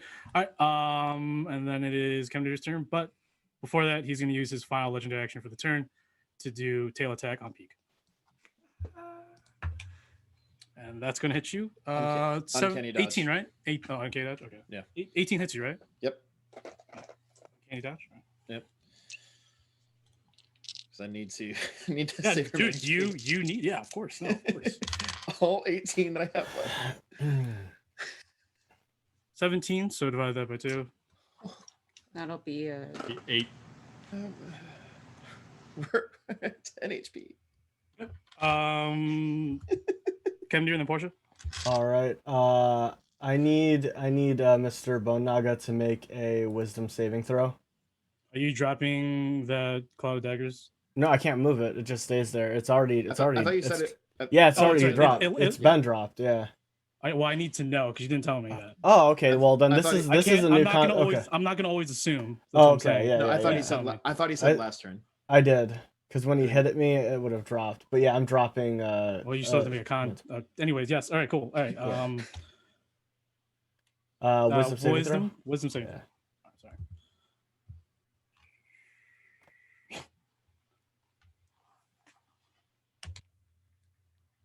7 and a 17. So 27. 27. Damn it. Okay, so that didn't work, but that's okay.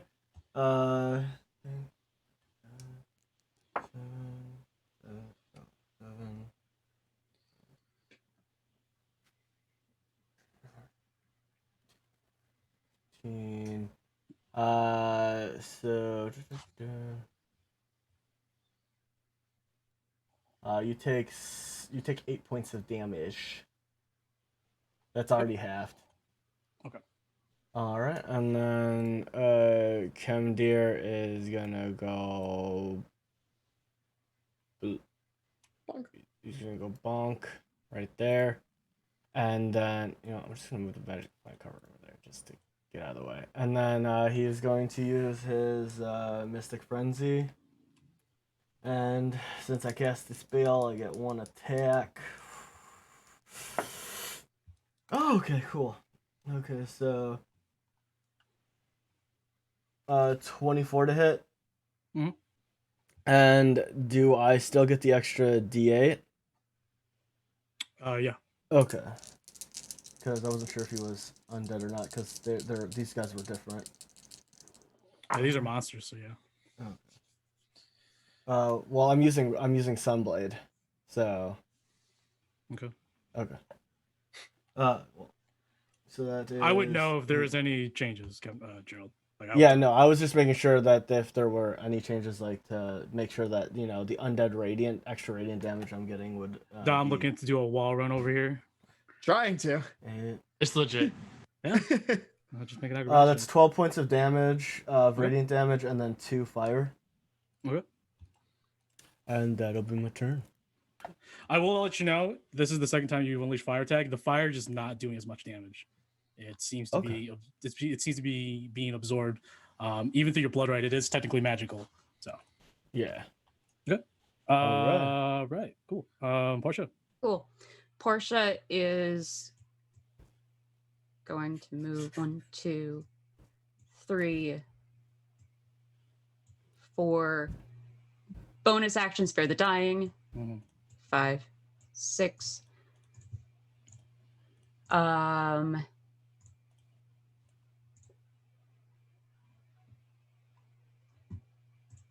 And as my action,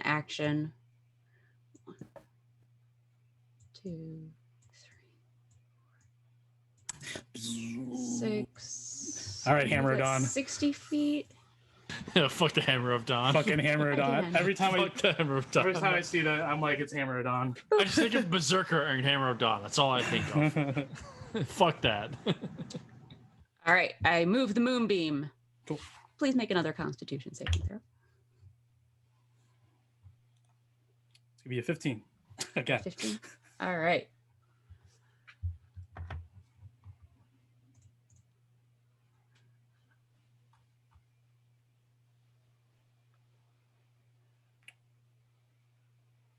Sorry, one of my dice in D&D Beyond decided to go completely bonkers and start spinning around a whole bunch.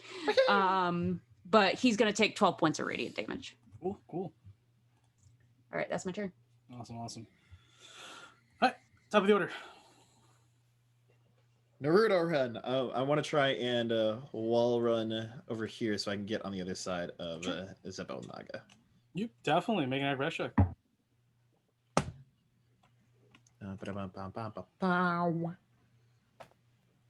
17. I was to say the DC went up because you're right against a huge creature against the wall. You pass. Yeah. A 17 was the DC. 5, 10, 15, 20, 25, 30. Then Maxine moves on in right where I was. Interesting move. Well, she does much more damage with her greatsword. Sure. So then with cunning action aim, even though I'm within melee, since I am flanking and cunning action aim, do I still have advantage then? I need to go to the UA real quick. Yeah.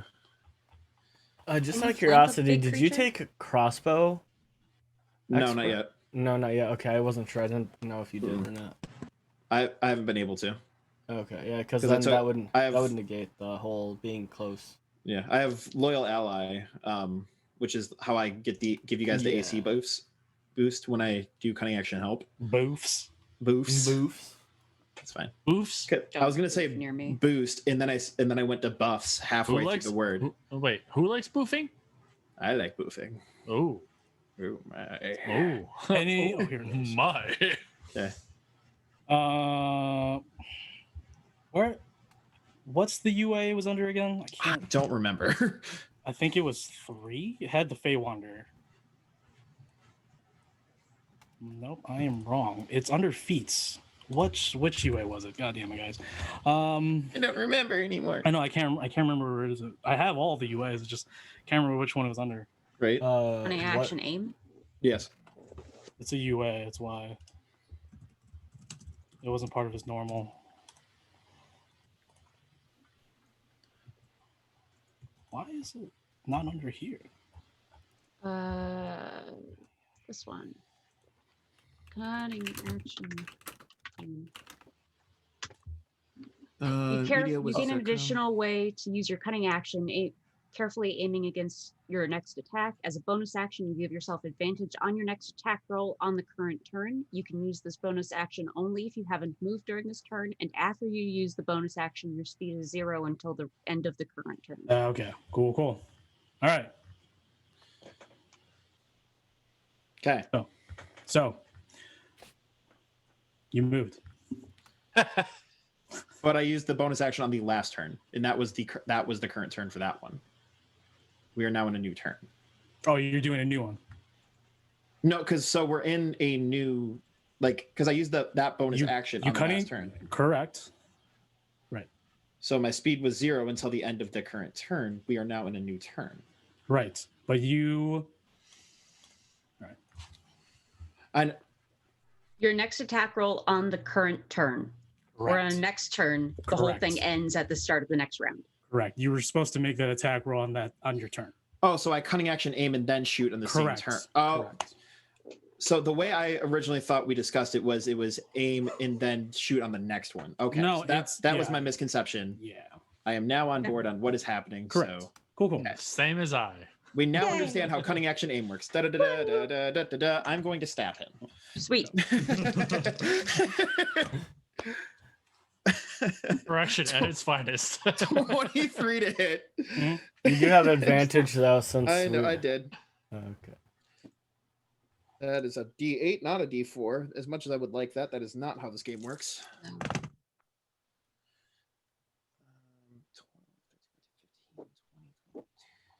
28 points of piercing. Excuse me. Excused. And I can't see them. What can I do? I guess I'm just gonna hang tight because there's not really. Am I able to see them on the other side? Like, you can barely see them. I'll say with your passive perception, you can because you have a high passive perception. Because it is like it's constantly moving around. You know what I mean? So you see him and then it disappears from his body. So I'll say, yeah, you can see him.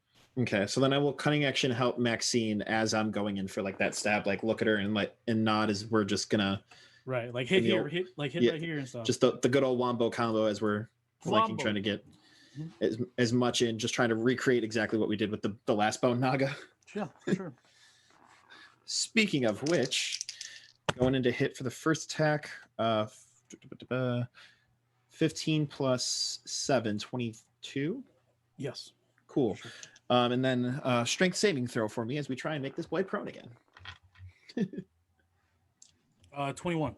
That does beat a 15. Yes, sir. So that is a 12 points of slashing on that one. And 2 more, since those aren't anything. 23 and a nat 20. Okay. So then I'll just give you total damage.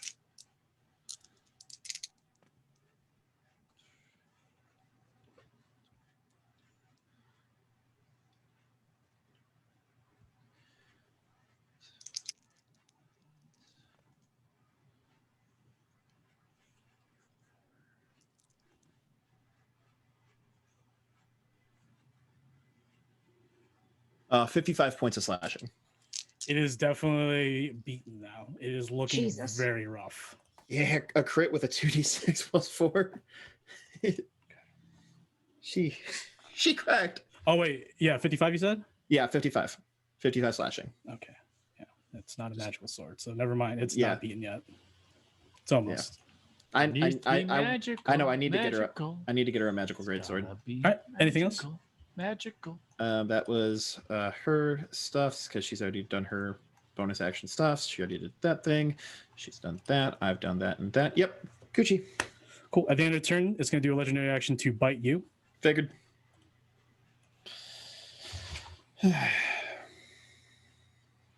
22 will definitely hit. Uncanny dodge. For sure. As much as I don't want to use my reaction, I'm going to need it. 12 points of piercing and 16 points of poison. I am down.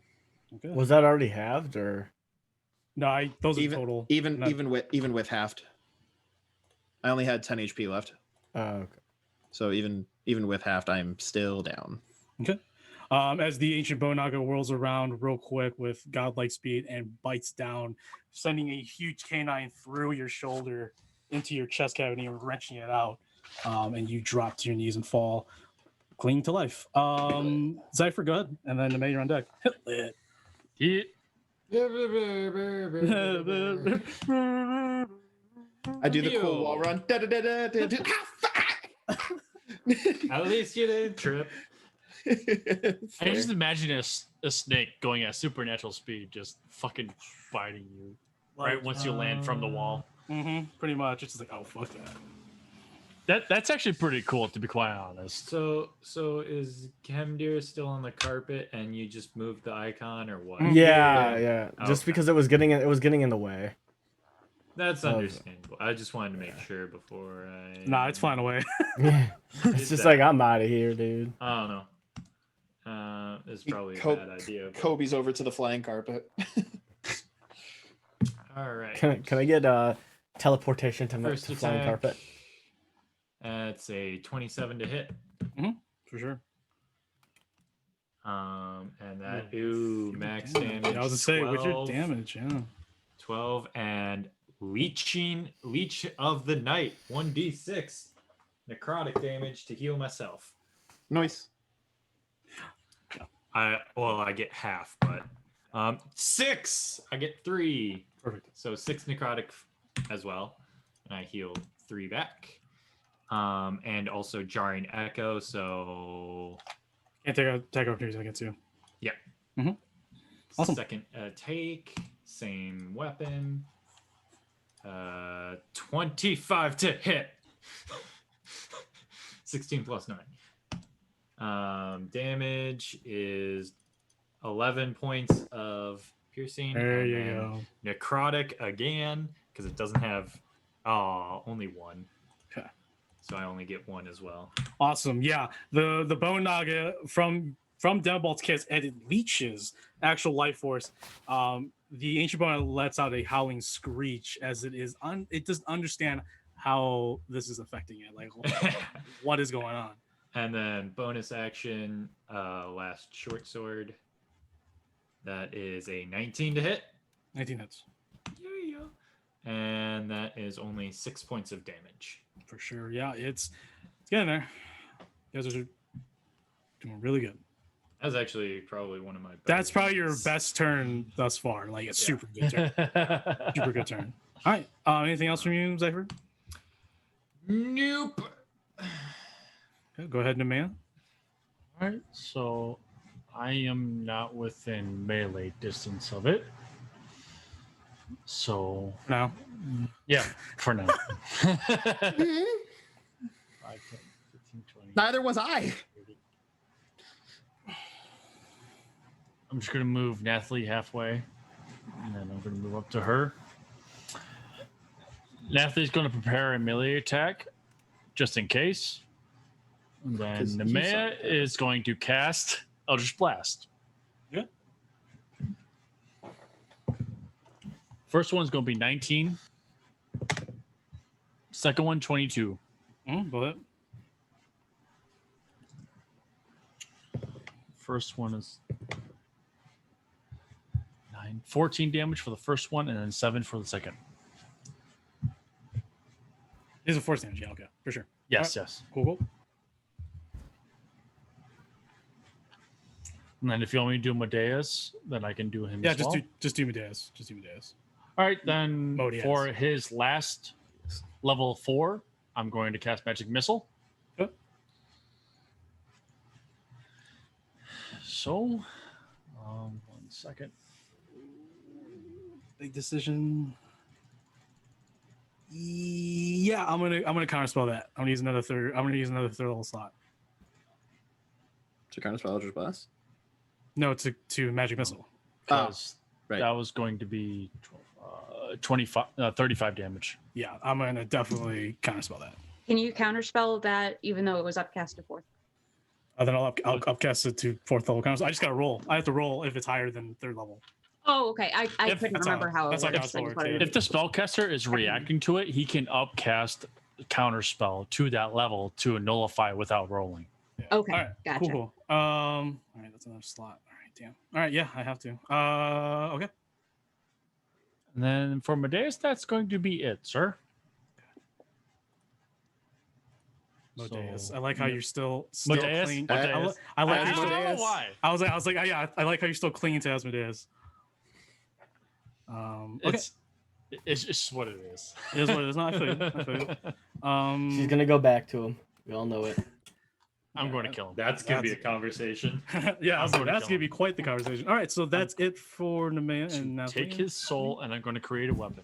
So after your turn, Nemea, he's going to use his last legendary action for the turn to do a tail attack on Zypher. No, on Maxine. With that crit, yeah, understandable. No, that's a miss. Roll a 2. Okay. So now it is his turn. Constitution save, please. Correct. Moonbeam is right on top. Racket map. Constitution. So that's a 13. Meets. So does that he passes, right? Correct. All right. Hammer Dawn. 13 divided by Should play 2. He Gears of takes War 6 later. points of radiant damage. 6 points of radiant damage. All right. For sure. Dude, Moonbeam is awesome. Moonbeam. It's a little overpowered. It's super good. But It's a super useful spell, low level. Yeah, for sure. All right. Just like Magic Missile. I will take Magic Missile over most spells, in all honesty. Oh yeah. So Magic good. Missile's great. I feel With the like amount every of damage it can do at higher levels, yeah. every spellcaster has like that one like good low level spell that whether low level or upcast is just. I won't lie. 1d4 plus 1 stacks up when you're rolling 3d4. Especially when Yeah. it's Sure does. 3d4 plus 4 per missile, like per cast. Like Disgusting. All right. It's gonna go ahead and look because you're at direct head eye level, Kemdir.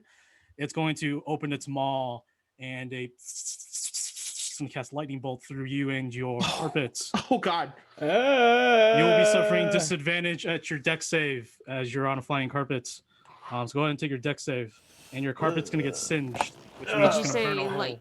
lightning bolt? Okay. Yeah, it's gonna burn a hole right through it too. So go ahead and roll your He's deck already gonna take my flying carpet away from me. Bro, I didn't know you'd be flying around. Oh. No, that's true. I knew you'd be flying. Someone would be flying this around. Yeah, of course. So he's gonna take my freaking flying good. carpet away. Ah, damn it! I failed. Yeah, that's a big old. That's a big old fail. That's gonna hurt. Yeah, that's an 11. Bye bye. I just got you, flying carpet. I've had you literally for less than 24 hours. it was used correctly. Let's just say that. And also since I'm no one else is getting it because you're at eye level. Cool, perfect. That's good for everyone else. Yeah. So I'm about to hurt real bad. You were the proper meat shield at that time. Is there a way to like repair it? maybe we'll see. We'll see how it goes. All right, Jesus Christ! Love it. This is chaotic. My poor magic carpet.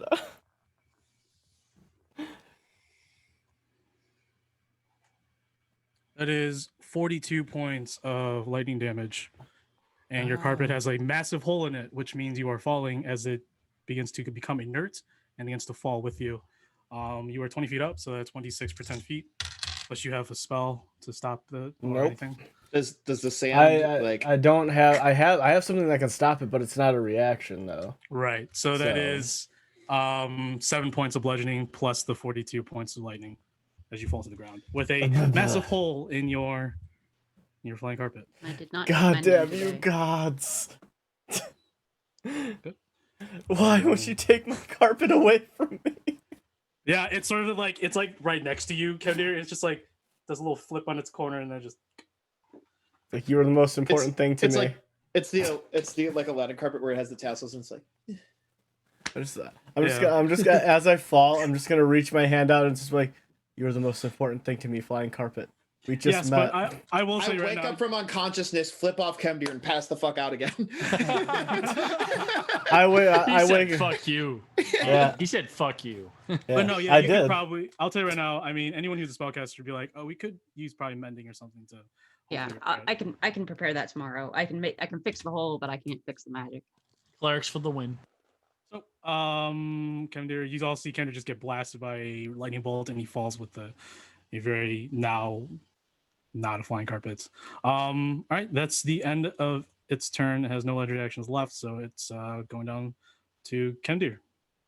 Unfortunately. I'm just gonna stand up and just be like, yeah, go ahead. It's your turn because Essential still is unconscious. So. Yeah, he's stable, but he's unconscious. Dude, ooh, So he just made me mad, boy. I would like to rage, please.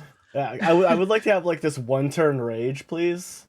I'm gonna lay 2 attacks into him. All right, the first one is a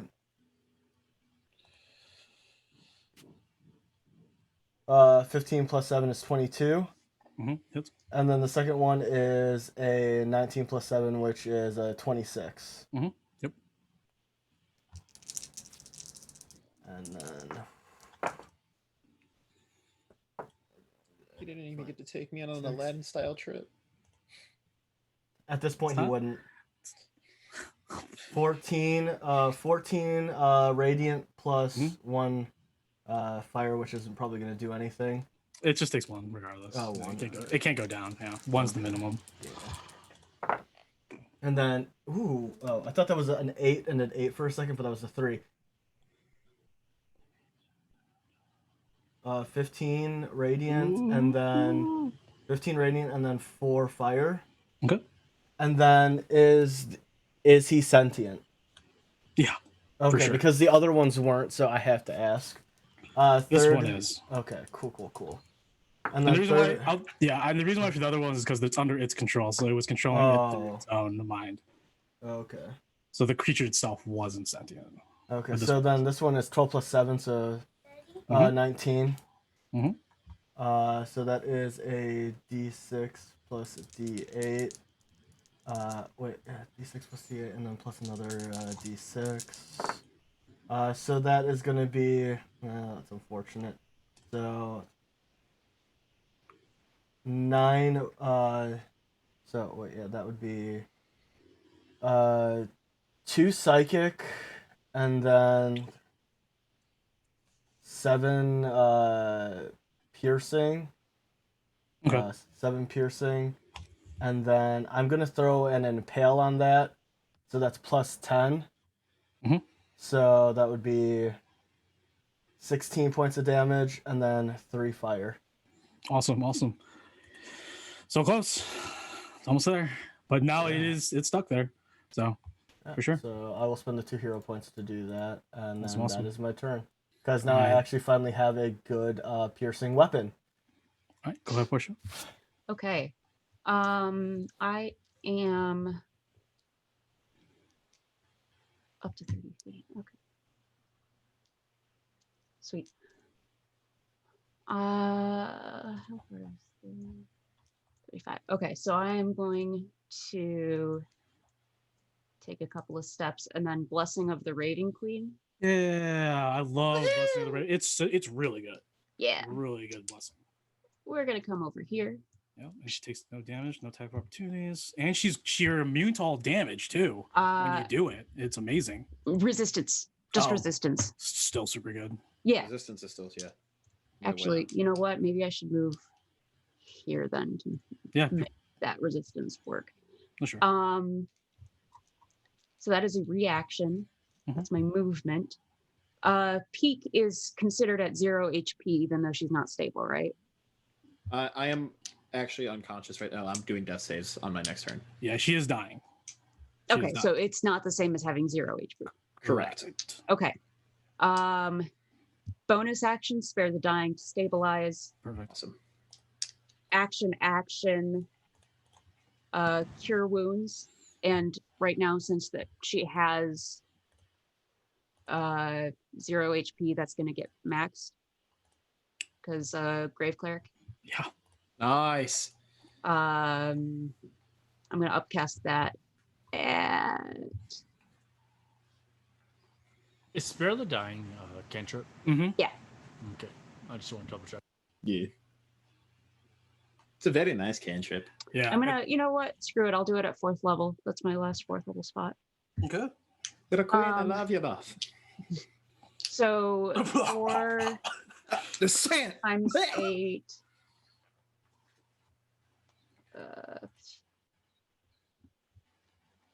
Did you just say it went down the wrong pube? 32. I heard to that. I gain heard the 30, same thing. 34 points of healing. 34? Damn nice, girl. And I'm no longer bloodied. Damn. And that's my turn. Good turn. All right. Not over yet. There we go. Perfect. All right. Lyrics at its finest. Sorry, Essential. Essential's fine. He's just Yeah, he'll be fine. he's gonna be upset that he didn't do anything, but Well, he did. He took I'll a figure lot. him out later. He Yeah. took he aggroed. He took a lot of damage. He was clutch. He was clutch. He did good damage too. He just aggroed. That's all he was really here to do. He pulled aggro of the boss while we took care of the small ones, and now we're all able to just gang up on him. He's a pally barb, and he can do kind of like stuff in combat. But I mean, a lot of the spells that I took for him, he's a watcher. He's a caravan watcher, so he's just more of a protector and keeping on the eye out. So he doesn't have a lot of offensive capability spells. Because he's Oath of the Watcher, so a lot of Oath of the Watcher spells isn't like that.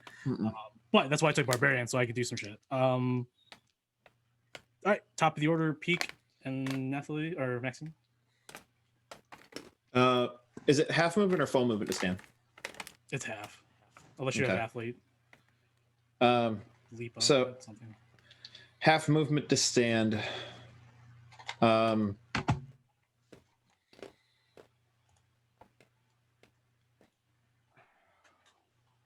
Almost there. I'm trying to. Almost there. Nemea is trying to collect outstanding souls. Right. Fuck it. 5, 10, 15. You got this, guys. Help action. No, I'm not gonna help action. Is he taking a attack of opportunity? No, he's not. Cool. Cunning action aim, and I'm firing at this bitch. Cool. I'm going to wheel this. So you go ahead and add an extra d6 to your roll to hit, please. Awesome. Not Finally, net fucking 20. Nice. Not for Nemea's sake, but if we're rolling the wheel, is that like your choice or is that? So the wheel, yeah. Go ahead. I get to, as a reaction, give a bonus d6 to attack rolls, ability saves, and or saving throws. Right. That's just based on your choice, correct? Correct. Yeah, okay. I get to choose what roll it happens on. I was just wondering. Yeah, it's a cosmic omen thing. It's a Druid of the Stars thing. Cool. So I got a little confused earlier when you were talking about the crit. So let me just re-emphasize before I fuck this up. So it's max damage of the weapon. So Delilah's max damage plus all your it's all your modifiers, and then you roll the damage like twice. The damage die. Okay, that's what I thought it was. So I'm like, before I fuck this up. So then that can all go away. Bonk. What's your max damage on the dagger or on the bow? On the bow, it's a D8 plus 8, and then with sneak attack is this 4D6. No, you don't count sneak attack on that. You only count sneak attack on the damage rolls. Okay. Yeah. So the max damage of the weapon itself is 16 base. 16 base. All right, cool. Yeah, you're definitely. I'll tell you right now, you're gonna massacre this. Because even with bare minimum, you have stealth on that too. Or you have sneak attack. I have 4D6 plus 2D8 plus 16 for Tay Hammer. How do you want to finish this bow now? After I feel like you're just hobbling away, just like fuck. So like I get knocked down, like I'm still like bleeding out my chest. Portia comes over and heals me up. I stand up and there's just absolute just burning hatred in my eyes now that I'm like, all right, I'm done fucking around. I like wipe some like blood and sand off me. Cock back to Lila. You said a bite attack downed her, right? Yeah. So I didn't mention like 2 holes in the front and 2 in the back. Yep. And it like they're still leaking a little bit of blood. I'm like wiping off blood and sand as I'm like backing up. I'm like, all right, this game over to get fucking asshole, and then straight between the eyes. Fire off Delilah as everyone's like crowding around it and we're all slashing at it, just right between the eyes. GG. Portia's gonna duck. Yeah, and Portia's gonna drop to the he's ground. Like 14 feet tall. Like honestly, I honestly, well, here's the thing. I feel like your description is exactly what happened, but I also feel like the crossbow bolt does go close to Portia, but Portia simply is just like, fuck you. And she just slightly moves her head and just goes straight to the center of the chest. Yeah, and this thing just begins to explode with this necrotic and evil like aura. It just bursts all over the body, bones splattered everywhere. You're not taking damage, but you guys all like seeking cover. You're just like, oh shit. Nemea wants to take the opportunity with Harvester to attack it to eject its soul. Sure. As you have Harvester already out, you unfurl it to try to absorb its soul, and as you do, its head is the last thing that drops the sand before dissipating. But its massive serpent-like helm has this icon, this little like giant token on its skull, and it does illuminate in this dark black and gray hue. And it does not allow you to take its soul. It seems like its soul already belongs to someone else. I want to study it. Sure. So the Bonaga perishes and falls. Its skull, everything, all the bones that shattered dissipate and become dust into the wind, and the storm is clear. Dust in the wind. Dust in the wind. Christ, I have sand in places I don't need sand. Ugh. Ew. Talking Thank up the blood holes, you, ass. Turkey. Turkey, thank you for the 100 biddies. Thanks, Turkey. I'm going to Camdir go is straight to its go straight to its skull and just to study what the symbol was. And for sure, yeah. We'll get to that for sure. As you all are now collecting yourselves, you all wake up Essential. Essential says like takes like someone whoever wakes up Essential immediately grabs action, just takes a swipe in front of it. Like, You okay there, bud? PTSD. I don't know why I'm using it's real. Kay's voice. Yeah. All right, love. All right, lad. He looks around. He's just like, "Is it over?" Yeah. I'm just gonna. Camdir is just gonna hold the limp carpet, just like. Yeah. It's not So, okay, Essential. Camdir, It's you're not on your knees. okay. It's over, darling. On your knees, the blanket or the rug is just this beautiful rug with this massive hole in the middle of it. We lost the best of us. And yeah. Can I sneak attack Camdir? Can we? You can go ahead and roleplay. Nemea approves. I'm not going to. Nemea approves. You better abide by the contract. Does the contract say I have to kill anyone that you approve of me attacking? Yes. Now it does. Listen, I can fix your can be trinket tomorrow. Okay. I can fix your trinket. I can fix your girlfriend. I can fix brooding everything. of faces looks back at you. Okay. Okay. I'm as Nemea is studying at the bone naga. I'm like gently kind of tugging at her sleeve and pointing at the thing with the draconic ruins. Yeah, real quick. So on the large sort of emblem coin that's now just the only thing that's left of the bone naga. Go ahead and make a religion check, or whoever's near it. But you can go ahead and make a religion check. Okay, religion check or an arcana. You can actually do both. Either one. Advantage, disadvantage, none. No, just whatever. Which one you want to do? I'll go ahead. I'll make a religion check since I'm right there. Why not try? Sure. 26, sir. 12. Arcana. Okay. I probably don't know shit.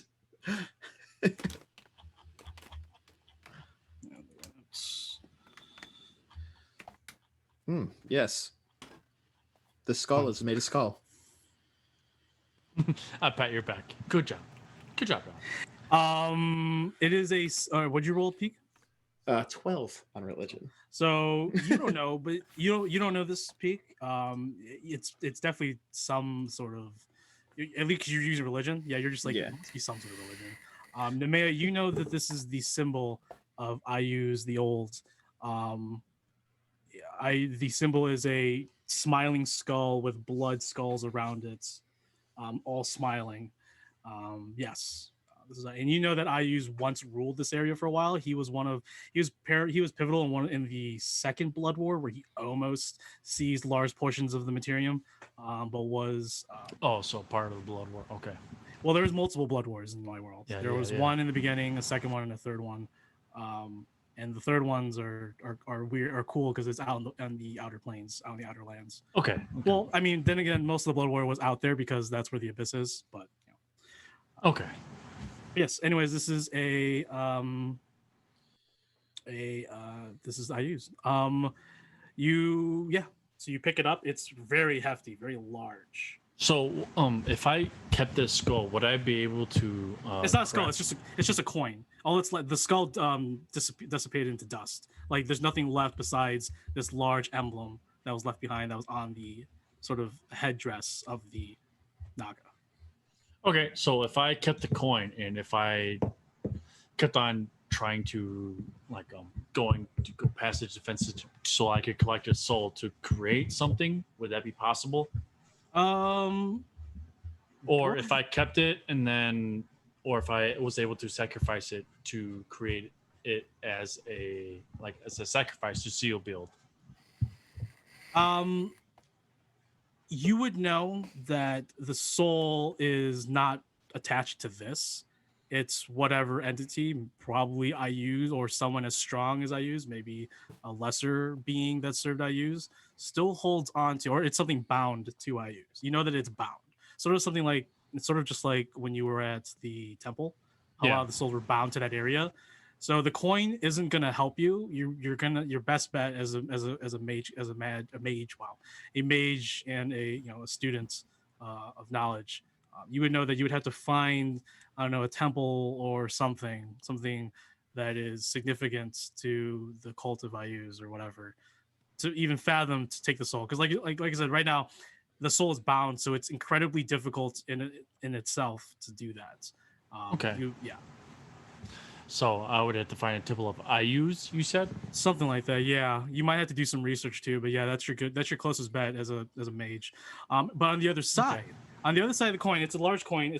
You know what a challenge coin is? Anyone know what a challenge coin is? Define challenge coin. A challenge coin is like for like conventions and stuff. A challenge coin is a large coin that has like a picture of the convention or something. Yeah, like in the Marine Corps, we usually had challenge coins of stuff that we actually did, like what we achieved. That's like exactly. I've got ones for drones because I got certified for drones within the Marine Corps. Yeah. So yeah, that's exactly what challenge coins are. So it has but it's the size of it, not like what it actually is. But on the other side of the coin, as you turn around, it's a different symbol. It's this large 5-fingered pronged hand sticking up from the ground. Rising up on the other side. Left 4 Dead 4? No. But it's out of game. It's a coin that Argos found. So you can go ahead if you want to make an Arcana history or whatever, if you want to see if you can identify this. Me personally, yes, I would. It's a Draconic coin of luck. A big one. I will do an Arcana, and that's a 22. I rolled a 14. It doesn't. The symbol doesn't remind you of things that you've probably come across or know. This may be some sort of symbol of something from a long, long time ago. Maybe something that's just away. It's not well known, and it's hard to discern what image this could represent. So at the moment, you don't know what this image represents or what it could be. All you know is that it's large 5-pronged hand, like sharp fingertips rising from the earth. So I'm going to keep this coin on my person. If I can put it in my bag of holding, I'll put it in my bag of holding. If not, then you can put in your bag of holding. Okay, then I'll do that. What else? What is everyone else doing? I know you said that there's nothing left of the ancient bone naga. Is there anything left from the regular bone nagas, or they also disappeared to dust? They also disappeared to dust. Damn it. Okay. Do we have any sign of the person we're looking for? I mean, we got the other person that's like, we're probably going to go tend to the wounds. I'm tugging Namaya's sleeve and pointing at the little runic fucking statue thing. Oh, the shrine. I look at the shrine, and I'll head up to the shrine. So as you approach the shrine, on the pedestal, it reads...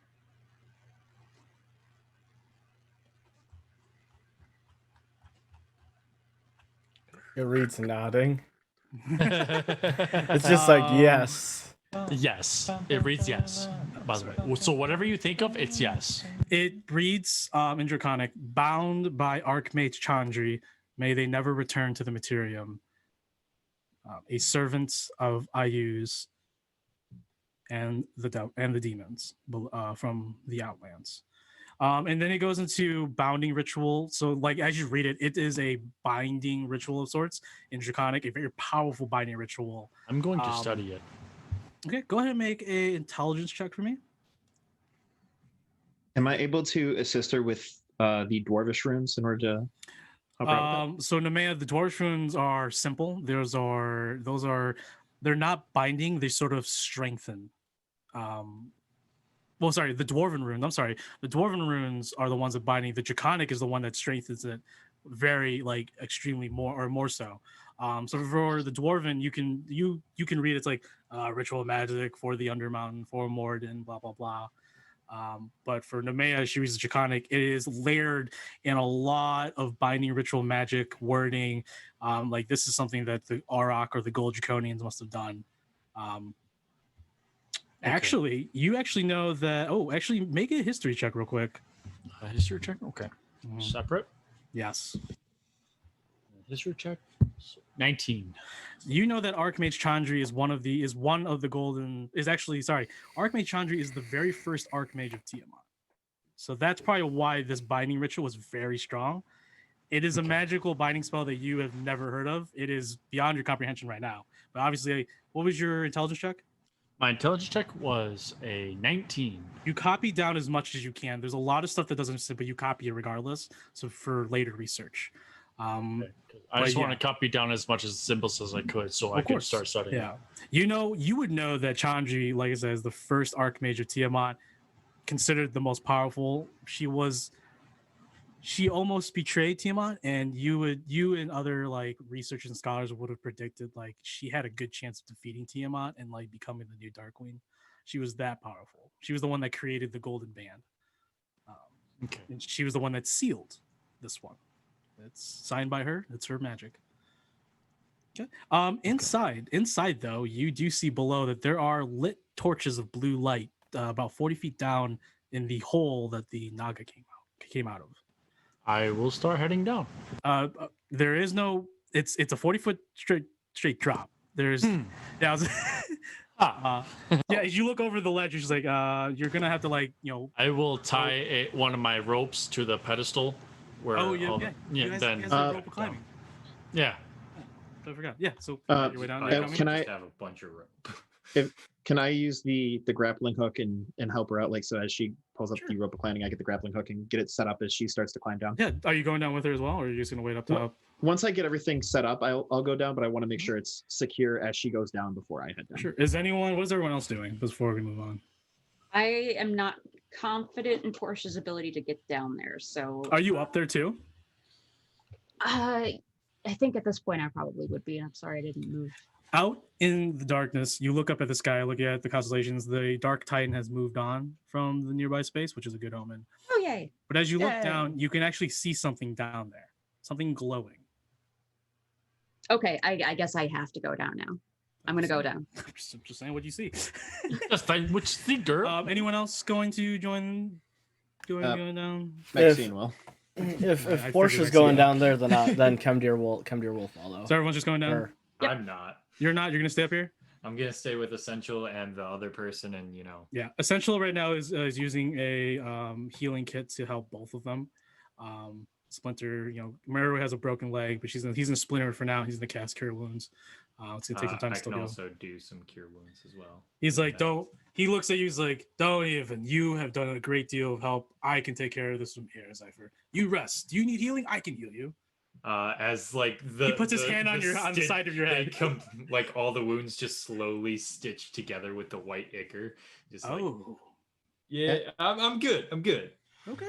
As Nemea was copying down the ruins, I'm gonna take a quick potion of healing before we climb down. Sure. All right. So as everyone descends, down to the lower depths, I need everyone to roll initiative.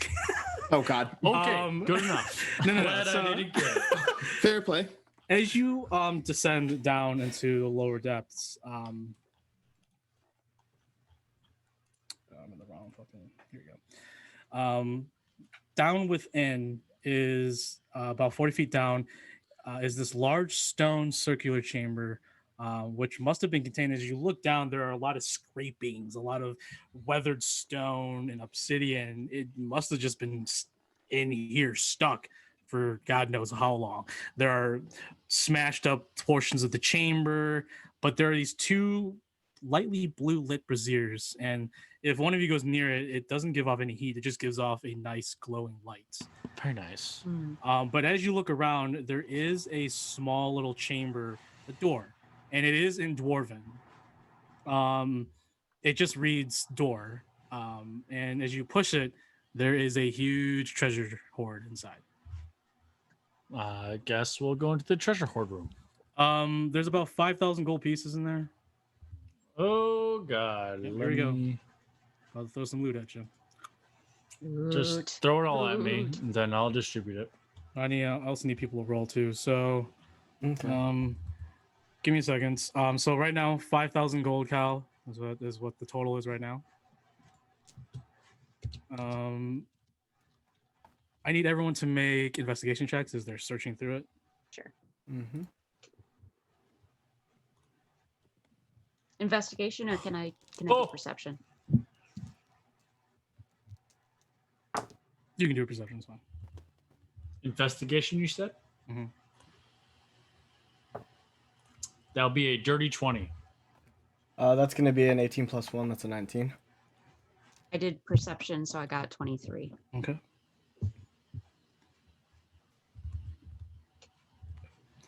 Give me a second as I get all the loot up from my page. It's okay.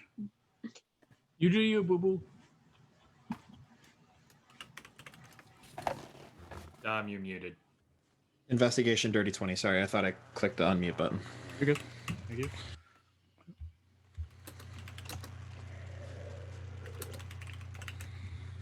So, first up, I'll go ahead with Kemdir. Kemdir, you find through the gold, as it's just a room full of gold pieces, you find this. You find this very large, like extremely large two-handed flail. You would know this to be a dire flail. It's a big flail. It's a flail you don't want to fuck with. Another Argos weapon. Yeah. Would be a Maxine weapon now. Something Argos would be proud of. You dual wielding flails. Monkey grip. Monkey gripping dire flails. You spin my flail. You spin. Kemdir, I need you to roll a percentile for me. Gotta get my dice bag ready for when this comes up. I miss the Spirit Walker's flail. I think. I'll make a comeback. I know it will. I'm just gonna roll this one. D100 roll. Dude, the hard. Oh, I got a 6. Don't. I made it so much better. Well, I made it better the way I want to run. Obviously, you could have made it better the way you want to run it. I made my own personal improvements. You didn't have the means at the time. I know. What'd you roll? I rolled a 6. Roll 6. You find a 120-year-old bottle of dwarven whiskey. Ooh. Ooh. Drinks up lots. I want some. Oh. Dieta. Juju bang. I need to make some notes real quick. Sorry. I found a flail that I can't use. And you find a 120-year-old whiskey. All right. 120-year-old whiskey. Next is, what'd you roll, Kyle? A dirty 20. Dirty 20. Hey, matchies. Twinsies. You find a silver ring with the exact same iconography on the coin, the challenge coin you found, except it looks like this. I'll go ahead and put it in the group chat or the Discord. Scoria. Scoria. Dum dum dee dum dum. Dum dum dee dum dum.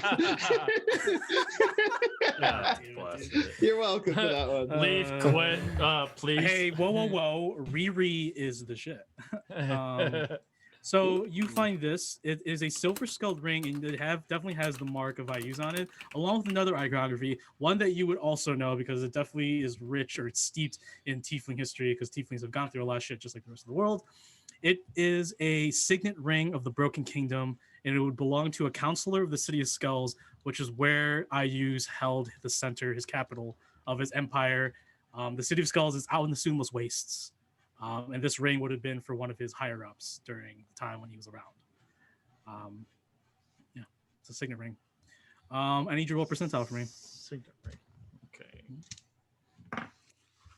Find my actual percentile dice. Uses percentile dice when you get the D. That will be a 8%, sir. You find a 130-year-old whiskey.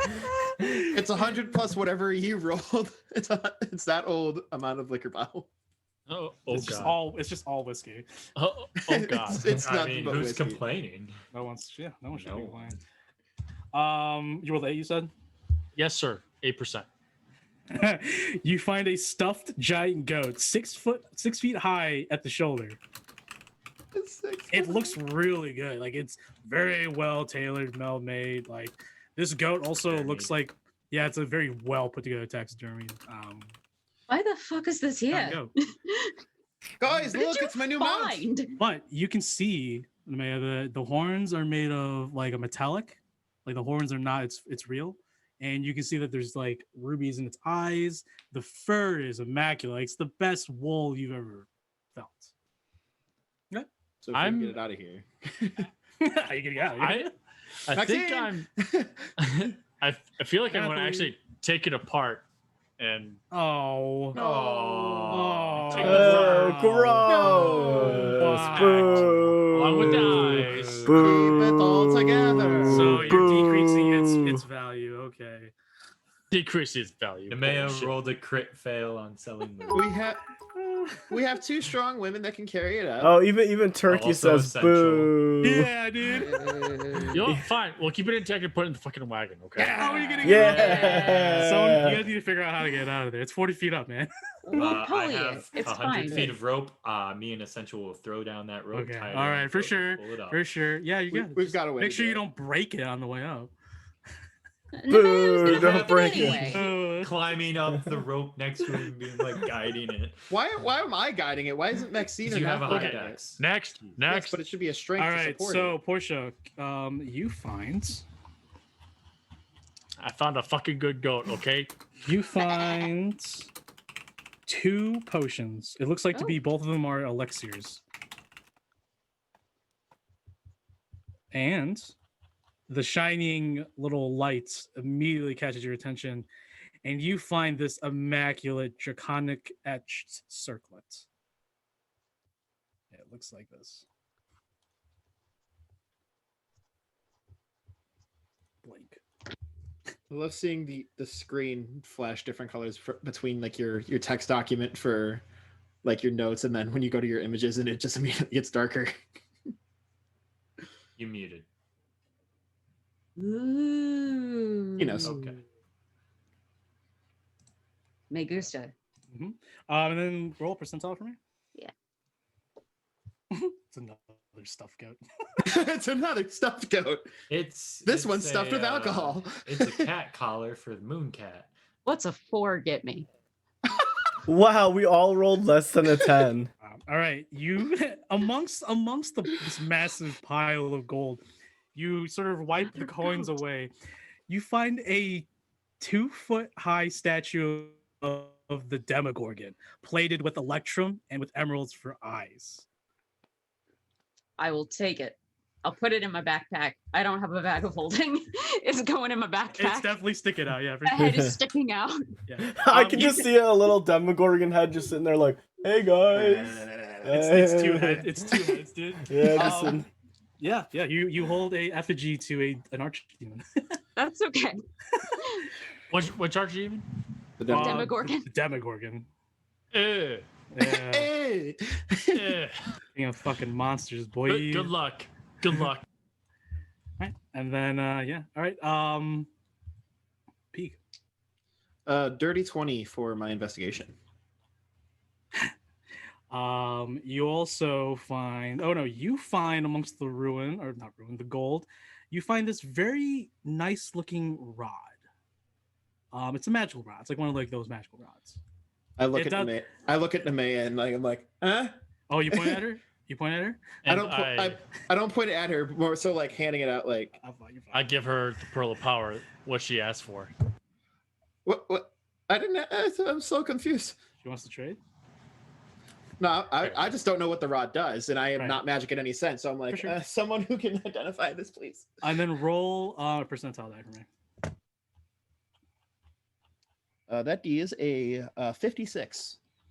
There you go. Something cool. There you go. Buddy. Hey, a 6-foot goat is pretty fucking cool. Get on my level, bro. As you see, Chemdeer, Portia, Nemea score some like interesting loot. You're just like, oh man, you start digging very, very hard. You find a chamber pot fashioned entirely from silver and engraved with lions. Wow, the world's nicest chamber pot. Oh, I'm sure there's nice. If I want to shit in a chamber pot, it better be fucking nice, okay? Better be made of silver. Yeah. Make it out of platinum. Oh, okay. Melt down platinum gold coins. All right, Mr. Aristocrat. All right. I'm just saying, silver's not bad. Go ahead and roll for Maxine and Nathalie. I'm sure they want to look at it as well. Nathalie? Okay. Percentile? Yeah, Or do you want to? No, percentile, man. Just straight percentile, no investigation. No, yeah, just percentile. I'm gonna give him some trinkets. Aw. That will be a 98.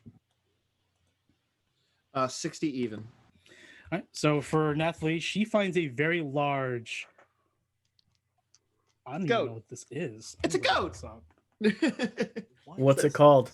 That's another goat. Hold on, I'm gonna see if I can look it up real quick. It's another goat. It's a ram. Not a.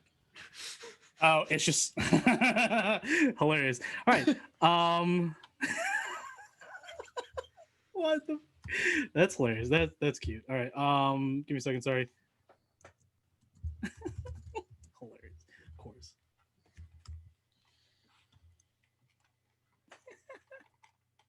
Oh dear. Stop giggling. Yeah, right. It's unsettling. So you, Nathalie picks. Was this Maxine or Nathalie? It's Nathalie, right? Nathalie. Nathalie picks up this very large icosahedron. Icosahedron, yeah. Fashioned from a single aquamarine with the faces numbered in golden script. It's a large dice. It's a giant die. We can play D. How many sides does it have? It has, it's a icosahedron. It's a D20. It's a D20. It's an aquamarine D20. We can play Dungeons and Dragons and Dungeons and Dragons. You said aquamarine? You said aquamarine? It's made of aquamarine, yeah. Can we please That's actually really pretty with gold lettering. That's it's actually really good. Really good clickety clank. Can Proctor TODM us through a one shot? It's just a very large. So it's like I would say it's like a beach ball. Oh. Wow. I thought very How large are we gonna get that out? softball, not a beach ball. Same way we're getting the goat out. Man. And what did Maxine roll? 60. Hilarious. This is the cave of blunders, man. Yeah. You know what? We'll wrap the giant D20 in like a cape, tie that off with a rope, and then yank it up so we don't have to like basket weave it. I mean, yeah, we have a bunch of Natalie's carrying it by herself, so she'll be fine. So Maxine finds a silver snuff pot with a painted shell lid depicting an air elemental. A snuff pot? Snuff pot. Like a cigar? Okay. Like ashtray? It's kind of. It's a box that you used to that held your tobacco and stuff. Tobacco. Oh, so it's the actual. Tobacco. Okay, it's the actual tobacco box. Yeah. Tobacco box. Snuff, like you dip it, you chew it. Yeah, you could roll it, whatever. Yeah. Okay, yeah, it's a tobacco box. Keep your products. Toilet, mash it, stick it in a stew. So you also find amongst the loots, you find those 2 elixirs. You find 2 potions and 2 oils, I believe. Let me see. Because I also wrote, you find 2 more potions. Sorry, you find 2 more elixirs, 2 oils, and 2 more potions. Someone finds a large tetsubo. If anyone knows what a tetsubo is, What's a tetsubo? it's a massive club, studded club. So think of it's Japanese. Yeah, I looked up those for Iro. So it's basically it's a club that has like 8 sides on it, and they're studded with rivets basically. And oh my god, it's a massive great club. It's like a professional club. I hand it over to Nemea to identify to see if it's magical. I'm going to obviously take everything so I can identify him before I could. And then lastly, announce what it is. Yeah. So you find this large tetsubo. Dom got this rod, and then you also find these finely crafted metal gauntlets etched with flames and set with small red crystals that rest on the top of the knuckles. Ooh. All right. So, Chocolates, you say? what do you guys want to do now?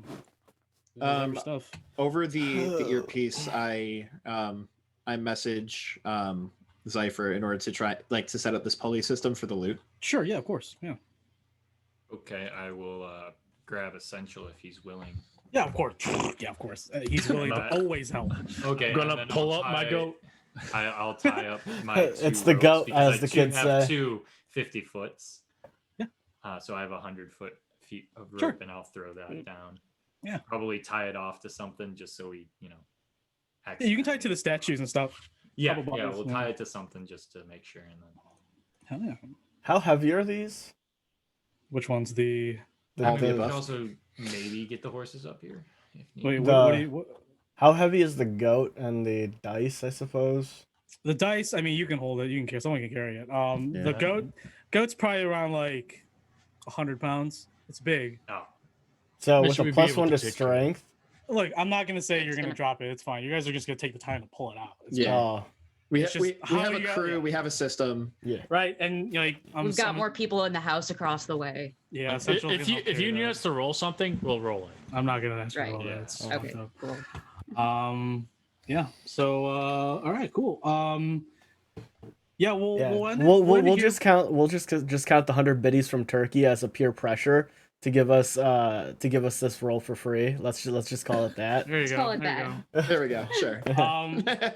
Now, was there anything you guys wanted to do? Because what I was gonna do now is you guys take a long rest. You guys meet up with Meru. We're gonna pick up with you guys on your way back next week in Austerith. That sounds good. Yeah, so you guys can take your long rest, change spells or whatever, but you guys are probably gonna go back on the road. Mm-hmm. But I will go ahead if you want to tell you what the items are, because I'm assuming you guys all want to look it over. Yeah. Sure, yeah, of course. All right, so before we end off, guys, I'm gonna give the loot to see what these guys got. The Signet Ring has a Charm of Ayuz on it. And the charm it has 3 charges on the charm, and it casts a specific spell. A spell called Miser's Envy. I'll give it to you, Kyle, since you're the one that grabbed it. Yeah. Yeah. Okay, so they have to be attuned. Do you say no? Yeah, no. Okay. No attunement required. And that's the spell. The circlets. This is the circlets of the Witch Queen. The Witch Queen, not the Lich King. Jesus Christ. Witch Queen and not the Bitch Queen? The Bitch Queen? No, it's the Witch Queen. Okay. There's been a lot of Witch Queens, so I mean, it could have been one of them. Yeah, I was gonna say, oh really? One of the 17 of them. That's who Dieter worships now. Oh, nice. Yeah. Well, I have fun with that item. Yeah. Thanks. Yeah, you're gonna love it. All right. There are 2 potions or elixirs of vision. Are those the ones that I found? Yes. So I'm gonna post it to you. I thought you said, are they just glasses? And then she puts the glasses. No. I put the elixirs in frames and then wear them as glasses. I can see. And then I'll just post in the group the other potions that everyone found. I'll let you guys decide what they are. So I'll put them in downtime. Okay. Actually, I'll put in sessions live since we're here. All right, so here's Potion of Intelligence. There's 2 of them. Ooh.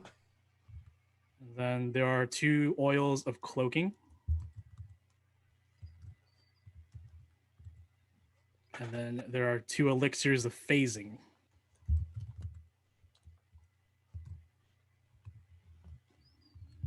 And then the Earthquake Tetsubo. Who found the Tetsubo? Nobody? I assume I grabbed it and handed it to Nemea. So I'll give it to you. Because I need a man to identify that kind of stuff before I can do anything with it. You learned your lesson.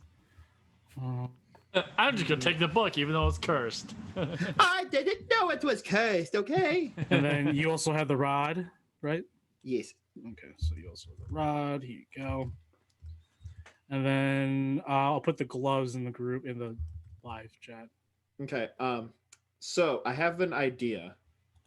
What if we hit the Earthquake Tetsubo onto the Gong of Earthquakes? Well, interesting enough. Against the ground or floor. Okay, it has to go straight into the ground. Never mind.